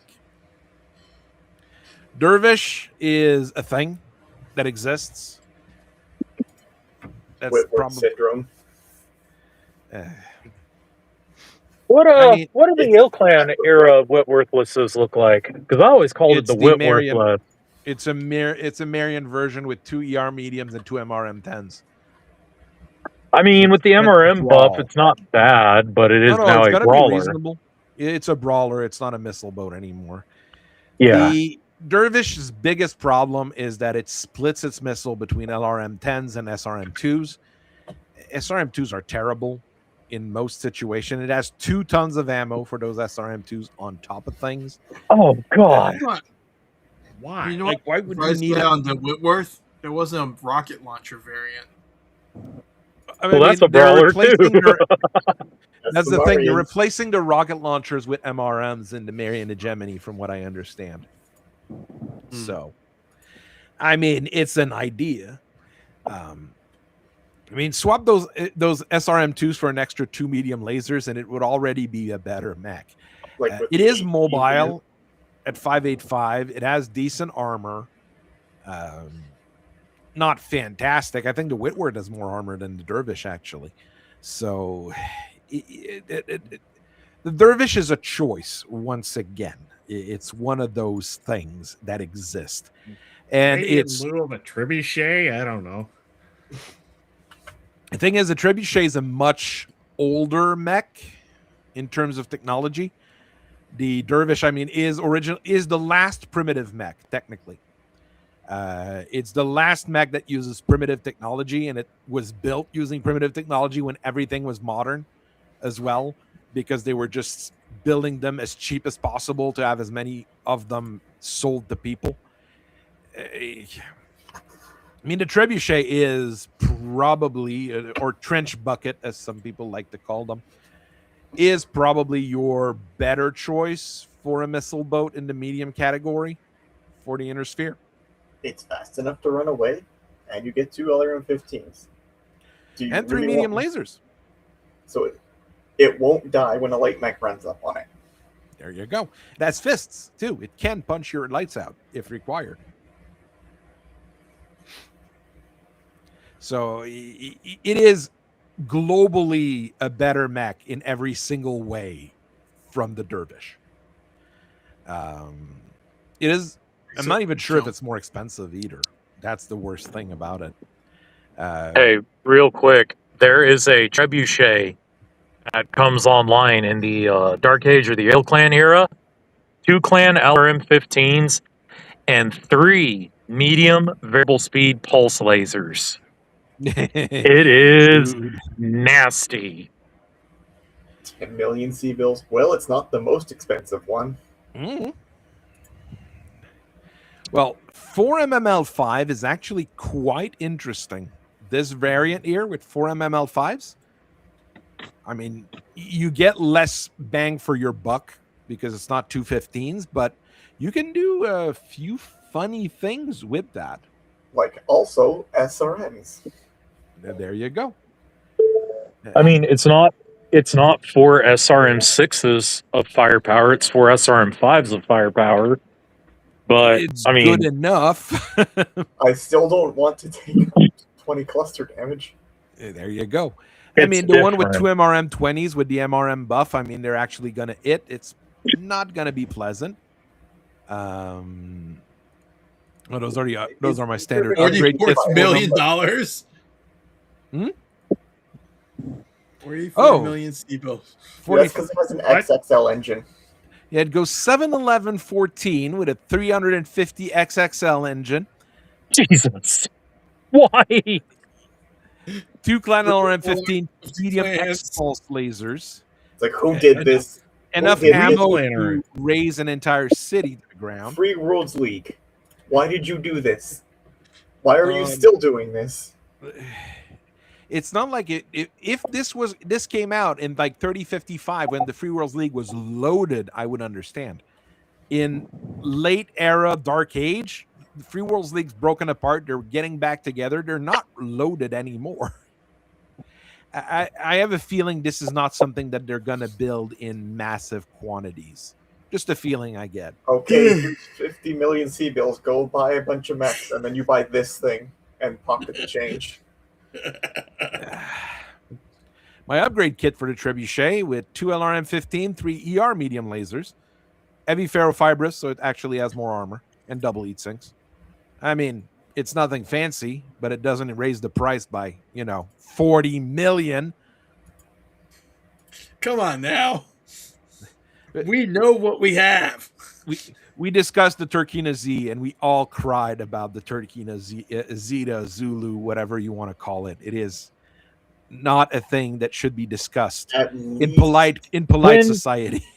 At least IATMs work like regular LRMs fired indirectly. They actually don't work like streak, so they will disperse and scatter. I mean, speaking of a polite society, like in a polite society, you need to justify your use of a Clan XXL engine. That money and that battle value going into it, you really need to justify it. What are we actually accomplishing here that we can't accomplish with a heavier mech that comes out being cheaper by not having a Clan XXL engine? Somali fraud. Cephalus. Somalian fraud! You're fucking evil for that, dude. Hell yeah. Let's go. Well, we just open a couple daycares and we get that trebuchet we wanted. There you go. I mean, it's that or a Lambo. Do you want a trebuchet or a Lambo? Well, which one can stomp things? Well, the planetary governor needed a Lambo. Don't ask why he needed that Lambo. He just needed that Lambo, okay? There you go. He needed the $22,000 sunglasses in that Lambo. That's all. So we can either buy this XXL engine or a dropship. There's no dropship at 40 million, though. A small dropship is probably going to run you 100 million. I'm just looking at the Mad Cat Mark IV that uses its 375 XXL, and it comes out to like 91 million. Yeah. Okay. I mean, this is a cheap mechs with an XXL engine. Okay, this is the cheap XXL engine mech. Over 100. You got a double XXL engine on your flagship. This is the weapon to replace the Timberwolf mech. And what's its primary configuration? A Timberwolf Delta. Made to brawl. Go team. It has an armored gyro, but the engine isn't.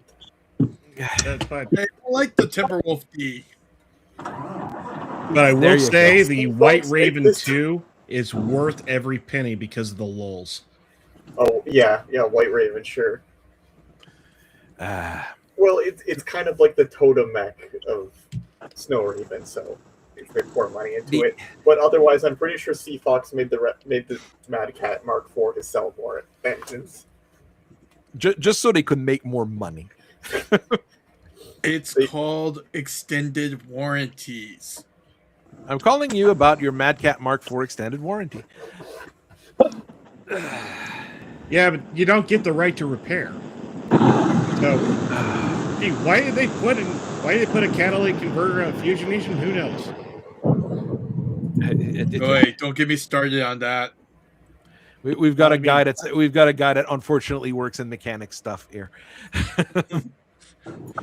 The Cobra and the Apollo, they're basically brother and sister mech because the Cobra was meant for basically an export version of the Apollo, more or less.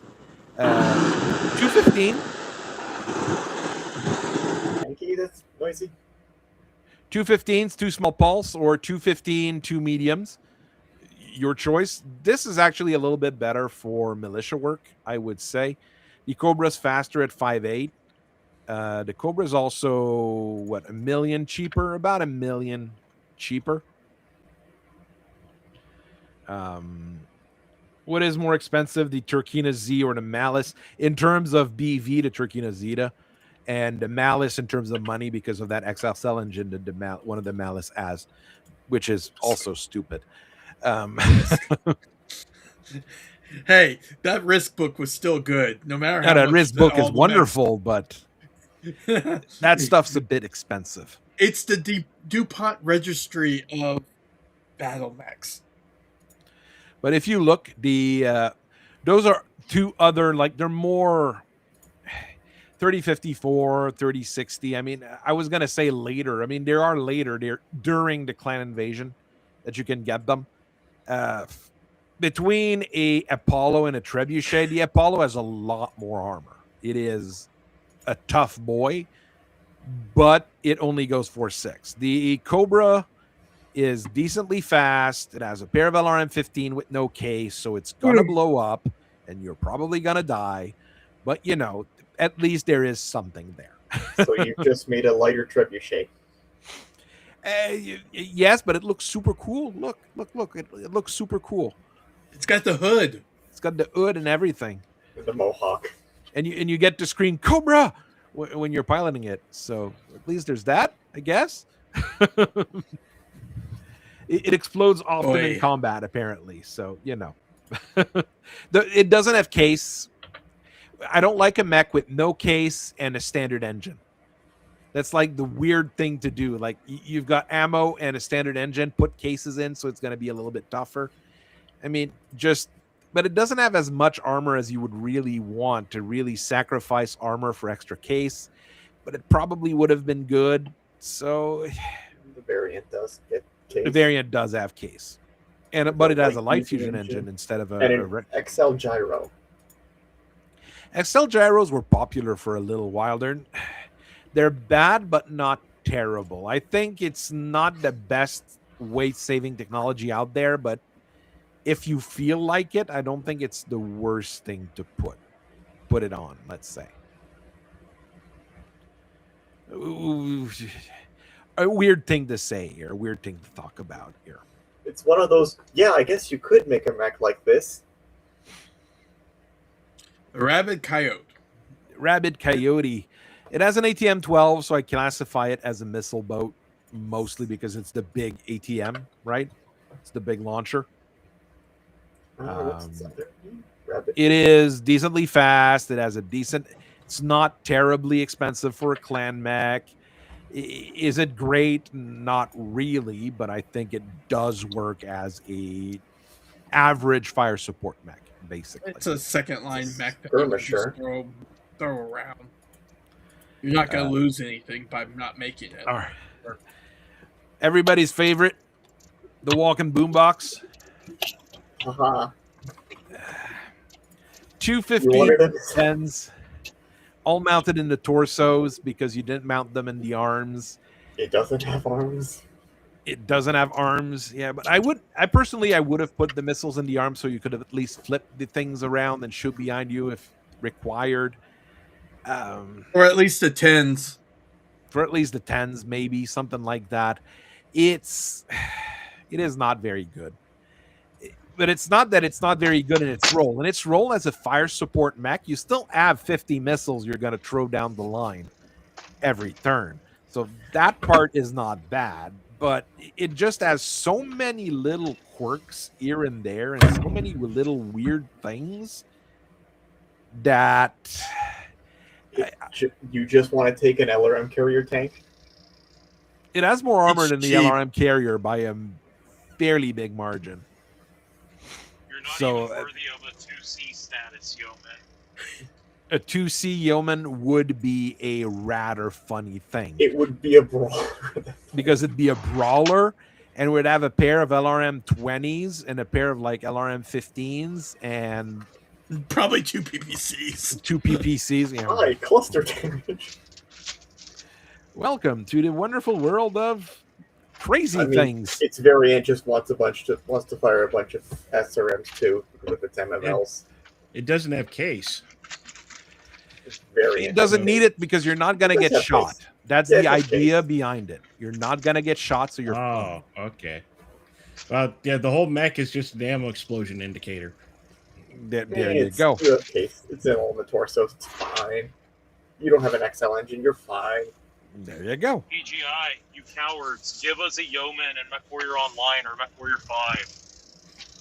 I want a yeoman in MechWarrior 5. That would be ill. Stop being such cowards.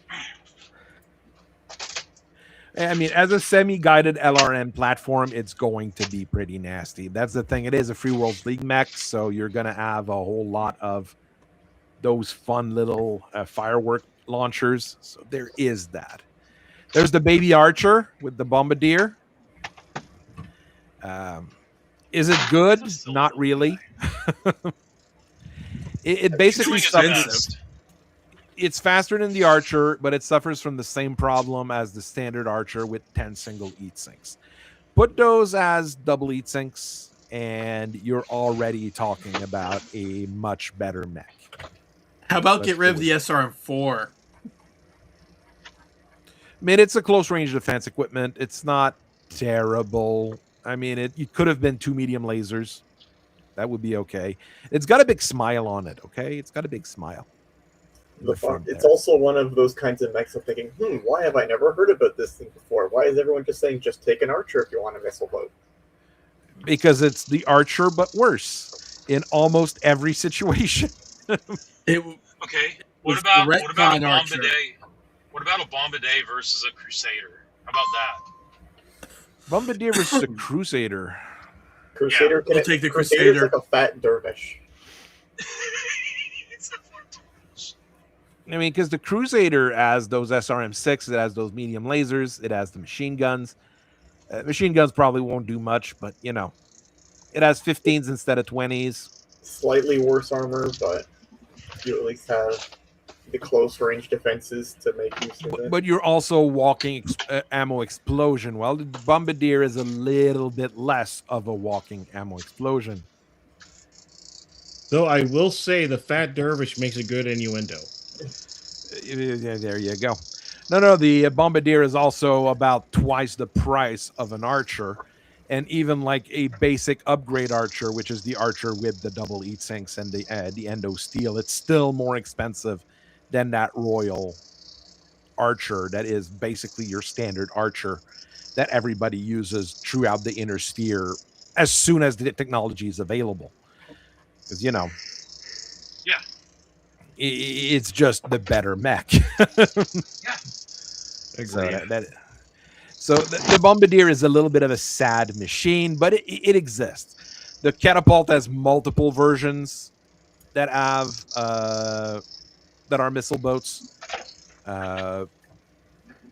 There's the Autoco from our good friends at Clan Seafox.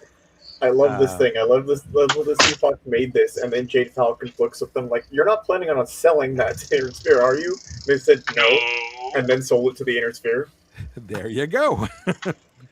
I keep forgetting I actually have this model.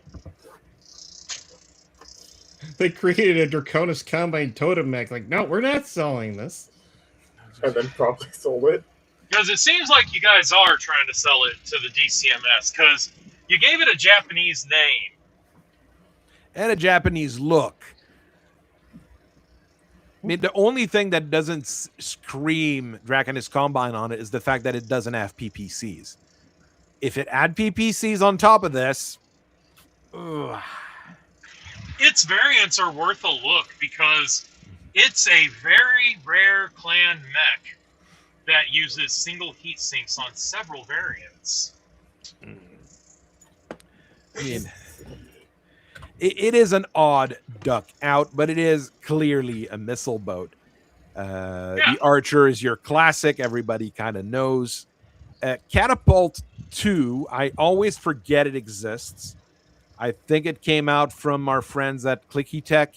Yes. Originally. It was introduced in the Solaris 7 box set as Sinyo Shirt Catapult. It had a sick orange and orange paint scheme on it. And we were like, oh, cool, we're going to get catapults, because the Clicky Tech Catapult was just an abomination of a mech. And then they gave us this one, and it was like, oh, this is going to be the catapult. And then the TRO comes out and it's like, nope, it's Catapult 2. 2 20s, 2 T-Semps, 2 ER medium. I mean, it's a negative thing. Points for using a T-Semp, but... And there's a version with 4 plasma rifles. For reasons. Good lord, man. Good lord. Dissipating armors in case you want to duel another one. Okay, it had to be weakened in one way by putting dissipating armor on it. You can take lava bats with it, I guess. I don't think that the Catapult 2 were the target audience here. So yeah. It is a thing that exists, but most people don't know about. There is the entirely terrible Pandarus, which is an Orion that is even worse. 3 extended range LRM-10. So if you want artillery that is not artillery, that's the mech you'll take. Or targeting short, improved targeting long. So it even wants to. This thing isn't even on the battlefield. There you go. What did the Pandarus ever do to you? He's doing his best, and he's really cool. He's not doing anything. He's not doing anything, exactly. It's wearing a padded helmet. It's like with the Stalker 2. By the time, it's like, what are you even doing? They made an Orion knockoff out of Play-Doh, and then gave it pathetic weapons. It's hard to live up to the legacy of the Orion, okay? It's very hard. It's doing its best. Leave him alone. Oh, no, he's not getting away. This is a silly guy. The Aquwolf, which is a mech built by the Brotherhood of Randus. Yeah. That is It's a primitive. It's either primitive or ice. There's primitive tech on it, but then it gets a primitive MML version. 7s. There's a primitive version of it and a modern version of it, basically. But I mean, 2 15s, 2 MML5, it's reasonable. 4.6 at 80 tons, 14 single heat sinks. It's not going to overeat too much. And it's at a reasonable price. That's the great thing about the Aquwolf, is that it's, 8 million C-bills for a Republic era mech, which is cheap for a Republic era mech at that point. And it has decent firepower. And the primitive version is interesting because it comes out in the Jihad because the Brotherhood of Randus decides they need to start building battle mechs. So they come out with this Hawkmoth or a Hawkwolf. It's primitive, yeah, but it's like, it's viable. It does what we need it to. I mean, put a little money in, import your ferrofibrous from, me. And, it's just a tiny bit better. And, you could probably even stick 4 MMLs. Yeah, but if you're going to treat with the Brotherhood of Randus, you go ahead first. Use more MMLs. Okay. It has all its ammo in the right torso, which could be an issue. Let's go with that. Yeah. It has case. It has case at least, and no XL engine. And but I mean, if your right torso goes, run away. That's what it means. Well, you kind of just feel sad and then have to walk away because you can't do anything. Look, the pilots, the Brotherhood of Randus pilots are fanatical and brave. I think if you're willing to undergo their initiation ritual, I don't think you're going to be concerned about a right torso ammo bomb. We are familiar with the ritual, right? Yeah, they are special. But, I mean, the Calderon Protectorate and the Filtveld Grand Knight, the Filtveld coalitions are buying them as well, which means it's going to get more common. It's not a bad mech. Honestly, it's quite decent in that 4F version. Like I said, stick Ferro on it or heavy Ferro on it just to give it a thicker skin. Maybe double heat sinks, move the ammo around. There's a lot of things you can do to improve it, okay? A 4D or a 4W or a 4 whatever version you want to call it would probably be a decent enough thing to do. Okay, I'm okay with this here. For our rockets. For our audience that's not familiar, the initiation ritual is you lay down on the tarmac, and the Grand Knight comes out in his battle mech and raises his foot and slowly brings it down on you. And it's a game of chicken, basically. And he who screams last is the winner. And yeah, you end up spending a couple months in the med bay with a flat Stanley looking ass head as a result. But you're now in the Brotherhood. Congrats. And they open it up to females too, from what I understand. So, it's a Brotherhood, Salamander. You just got to get squished. Salamander, fairly solid fire support unit with 3 LRM-20s and decently fast at 64 kilometers per hour. Okay, if someone gets close to you, you're in trouble because you only have 2 medium lasers, but it's an archer with an extra missile launcher and an extra 10 tons. How much does it weigh? 80. 80. Okay, if someone gets close to you, congrats, you have the kick and punch capability of an 80-tonner. There you go. There's a few different variants that are a little bit different or play with things. So, it's a pretty decent overall fire support unit in the long run. It actually looks good, cool. Yeah. Ostion is having a cool looking design will carry you a very long way. Okay. Hear me out on this one. The God. Thunder Stallion is a missile boat. Because while it has an LB-20X, it also has 4 LRM-15. It's an interesting missile No, boat. it's a brawler. True. For a clan mech, it's a brawler, but That's right. It is in fact a brawler still. But you can use it as a missile boat. Because it can kick. At less than 10 million C-bills, it's not bad for a clan mech. I don't know, for a clan mech, it's dirt cheap, but that's because it only goes 3.5. And it's got standard. Everything I think is normal. Yeah, everything's standard on it except double E-Things. And an LB-20X, which is something. But I mean, it is. Get there. You can, with 4 LRM-15, you can easily bombard people at your leisure with that thing. The Orochi is a Thunderbolt 20 boat.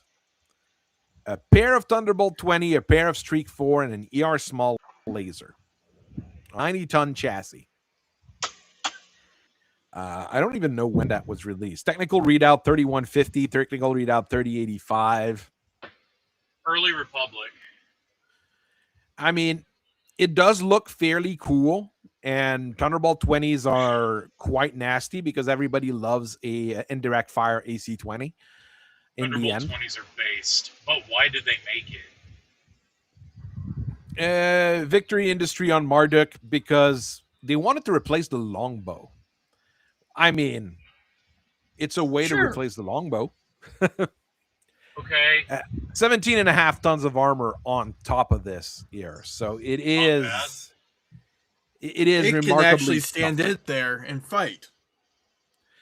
It is a remarkable machine here. Viking in the same family. Yeah. Mm-hmm. When you're looking at the early Republic, they're focused more on quality rather than quantity. I mean, or cost more like, because if you look at the Malice, but it does make sense. The Viking is basically probably the biggest missile platform on the system. Of course, the upgrade kits are not all missile boats, but I mean, you get 220s, 215s. That's a whole lot of missiles flying in the air. Yeah. And of course, they decided to make a Viking 2C, and that thing is just a monster. 220, 215s, but those are clan 20s and clan 15s, and 31 tons of Arden armor. The general gist that I hear on the internet about this thing is that the only time a Viking 2C dies is due to taking head hits that cause the pilot to have to take consciousness checks until it falls over, fails a seatbelt check, and dies. Basically, yeah. So it's a Stalker 2C. No, it's a good Stalker 2C. That's what. Or the Stalker 2, whichever one has the Stalker 2 is terrible. So this is like a good version of it. Yeah. This is probably like it's still between that and a Bane 3 with the 8 LRM-15. I mean, you choose which one you want. This one's almost indestructible, while the other one is sitting at long range, but it's actually contributing, unlike the Stalker 2. There you go. And the Stalker 2 just is terrible at everything. I didn't even classify it anywhere because it has a pair of extended range LRM-10, just like that Pandarus. And then 8 regular medium lasers. And much like the Pandarus, it's got some really big boots to fill, okay? You try living up to the image of your granddaddy, the Stalker, okay? It's hard. It's hard out here. You don't have a torso-mounted cockpit. Start with that, maybe. You dumbass. It's doing its best. I'm being mean. It looks cool. It looks like a Stalker. The Najinata is the 95-ton of our good friends, the DCMS. It's one of your C3 master computer mech. Yep. It has an ERPPC and 3 LRM-15 with Artemis. So have fun. It's a bigger, fatter command archer. Command salamander. It's a command salamander. Command salamander, yeah. I mean, it is quite reasonable as a mech. It's one of those things that exists and that nobody remembers exists. That's one of the bigger problem with it, I think, because it's diehard. You have to be a diehard DCMS fan to remember that the Naginata and the Ninja Toe exist as C3 command mechs. No, the problem is it's a 3055 mech. The Inner Sphere 30 to 55 units are all kind of forgettable, while the clan batch of it is all super popular. So the Najinata, I think, is a serious contender for being a very good command mech with that C3 computer. As a DCMS player, you would probably want to get a mini for it in some way. I haven't seen any good prints of it, and I mean that particular model here is not very good. I'll be mean there and say it. The Metals model is very chunky, flat Stanley, I think. Okay, that's not a good thing. You have to bring the thing at the Naginata is you have to bring it in a C3 Lance. Otherwise, you're just a fat archer with like 5 tons of equipment that you're. Oh, it has a built-in tag. Congrats, you have a 5-ton tag. For your semi-guided. It's not fat; it's body positive. There's another fat one here with the Sela. I mean, I love that thing is also it has a pair of LRM-20s. That's why I'd say it's a missile boat. But it does have an ER large laser to support it in case things happen, and an LB-10X in case other things happen. I can't recall if it actually has hands or not. And it was the Storm Giant, yeah. Yeah, it was the Storm Giant. I mean, I'm not sure if those count as hands or just big barrels. We have seen stranger things in the artwork, dude. Yeah, I'm gonna go check real quick. Sela. It can't lift anything, but it might. And 15.5 tons of Clan Pharaoh is decent on a 100-tonner. You're 10 points under max. Pair of LRM-20s is pretty nasty. You got enough ammo to keep shooting it. It doesn't have hands. It has lower arms and no hands. Oh, okay. So it just has clubs, and those are just stylized little grippy-looking things. That exactly. And you've got 4 spare criticals. There you go. That's not. And it's a 100-tonner. That goes 4.6. Which is this is actually competing with the Kodiak. Yes. Yep. It's in the same bracket as the Kodiak. And there's Kodiaks out there that do have LRM racks and go 4.6. Basically, the Prime has an LRM-20. Or the Kodiak 1. Mm-hmm. I mean, they're all. This one here has a pair of them, so that's why I think I put it as a missile boat. It has 3 tons of reloads, which is reasonable. The LB-10X, the AR large laser. I mean, it's a very reasonable mech in its category. 4.6, I think, is always fast for a 100-tonner, but I think it does the job. And if you that puts you in the cavalry slot, in my opinion. It's heavy cavalry. Yeah, at that point, it's 464, so it even jumps. So it is heavy cavalry with fire support potential, and it does everything. He's the cavalry. He is the heavy cavalry dragoon commander who is sitting back, providing fire support, and can get up close and brawl if he needs to support the little guys. The little guys like the Shrikes. Yeah, the little guys like the Shrike and the Blood Asp and the Turkina and the Gladiator. Those little guys. Those little guys. That's just how crazy clans end up being. All right, we went through the missile boats. We'll be able to do other streams with other stuff, I am sure. What's on the Storm Giant? The original Storm Giant? Good question. I think the Ghost Bears build it. 2 LRM-20s, 2 Streak 6, and an Ultra 20. I mean, you can use it as fire support. And you can see where the Ghost Bears were heading towards Kodiak territory with it before they lost it. Mm-hmm. It went extinct? The Storm Giants? Yes. Storm Giants. They were replaced by the Sela. I thought it was the other way around. No, the Storm Giant's a 2862 mech. So it's a Golden Century. And then Jade Falcon.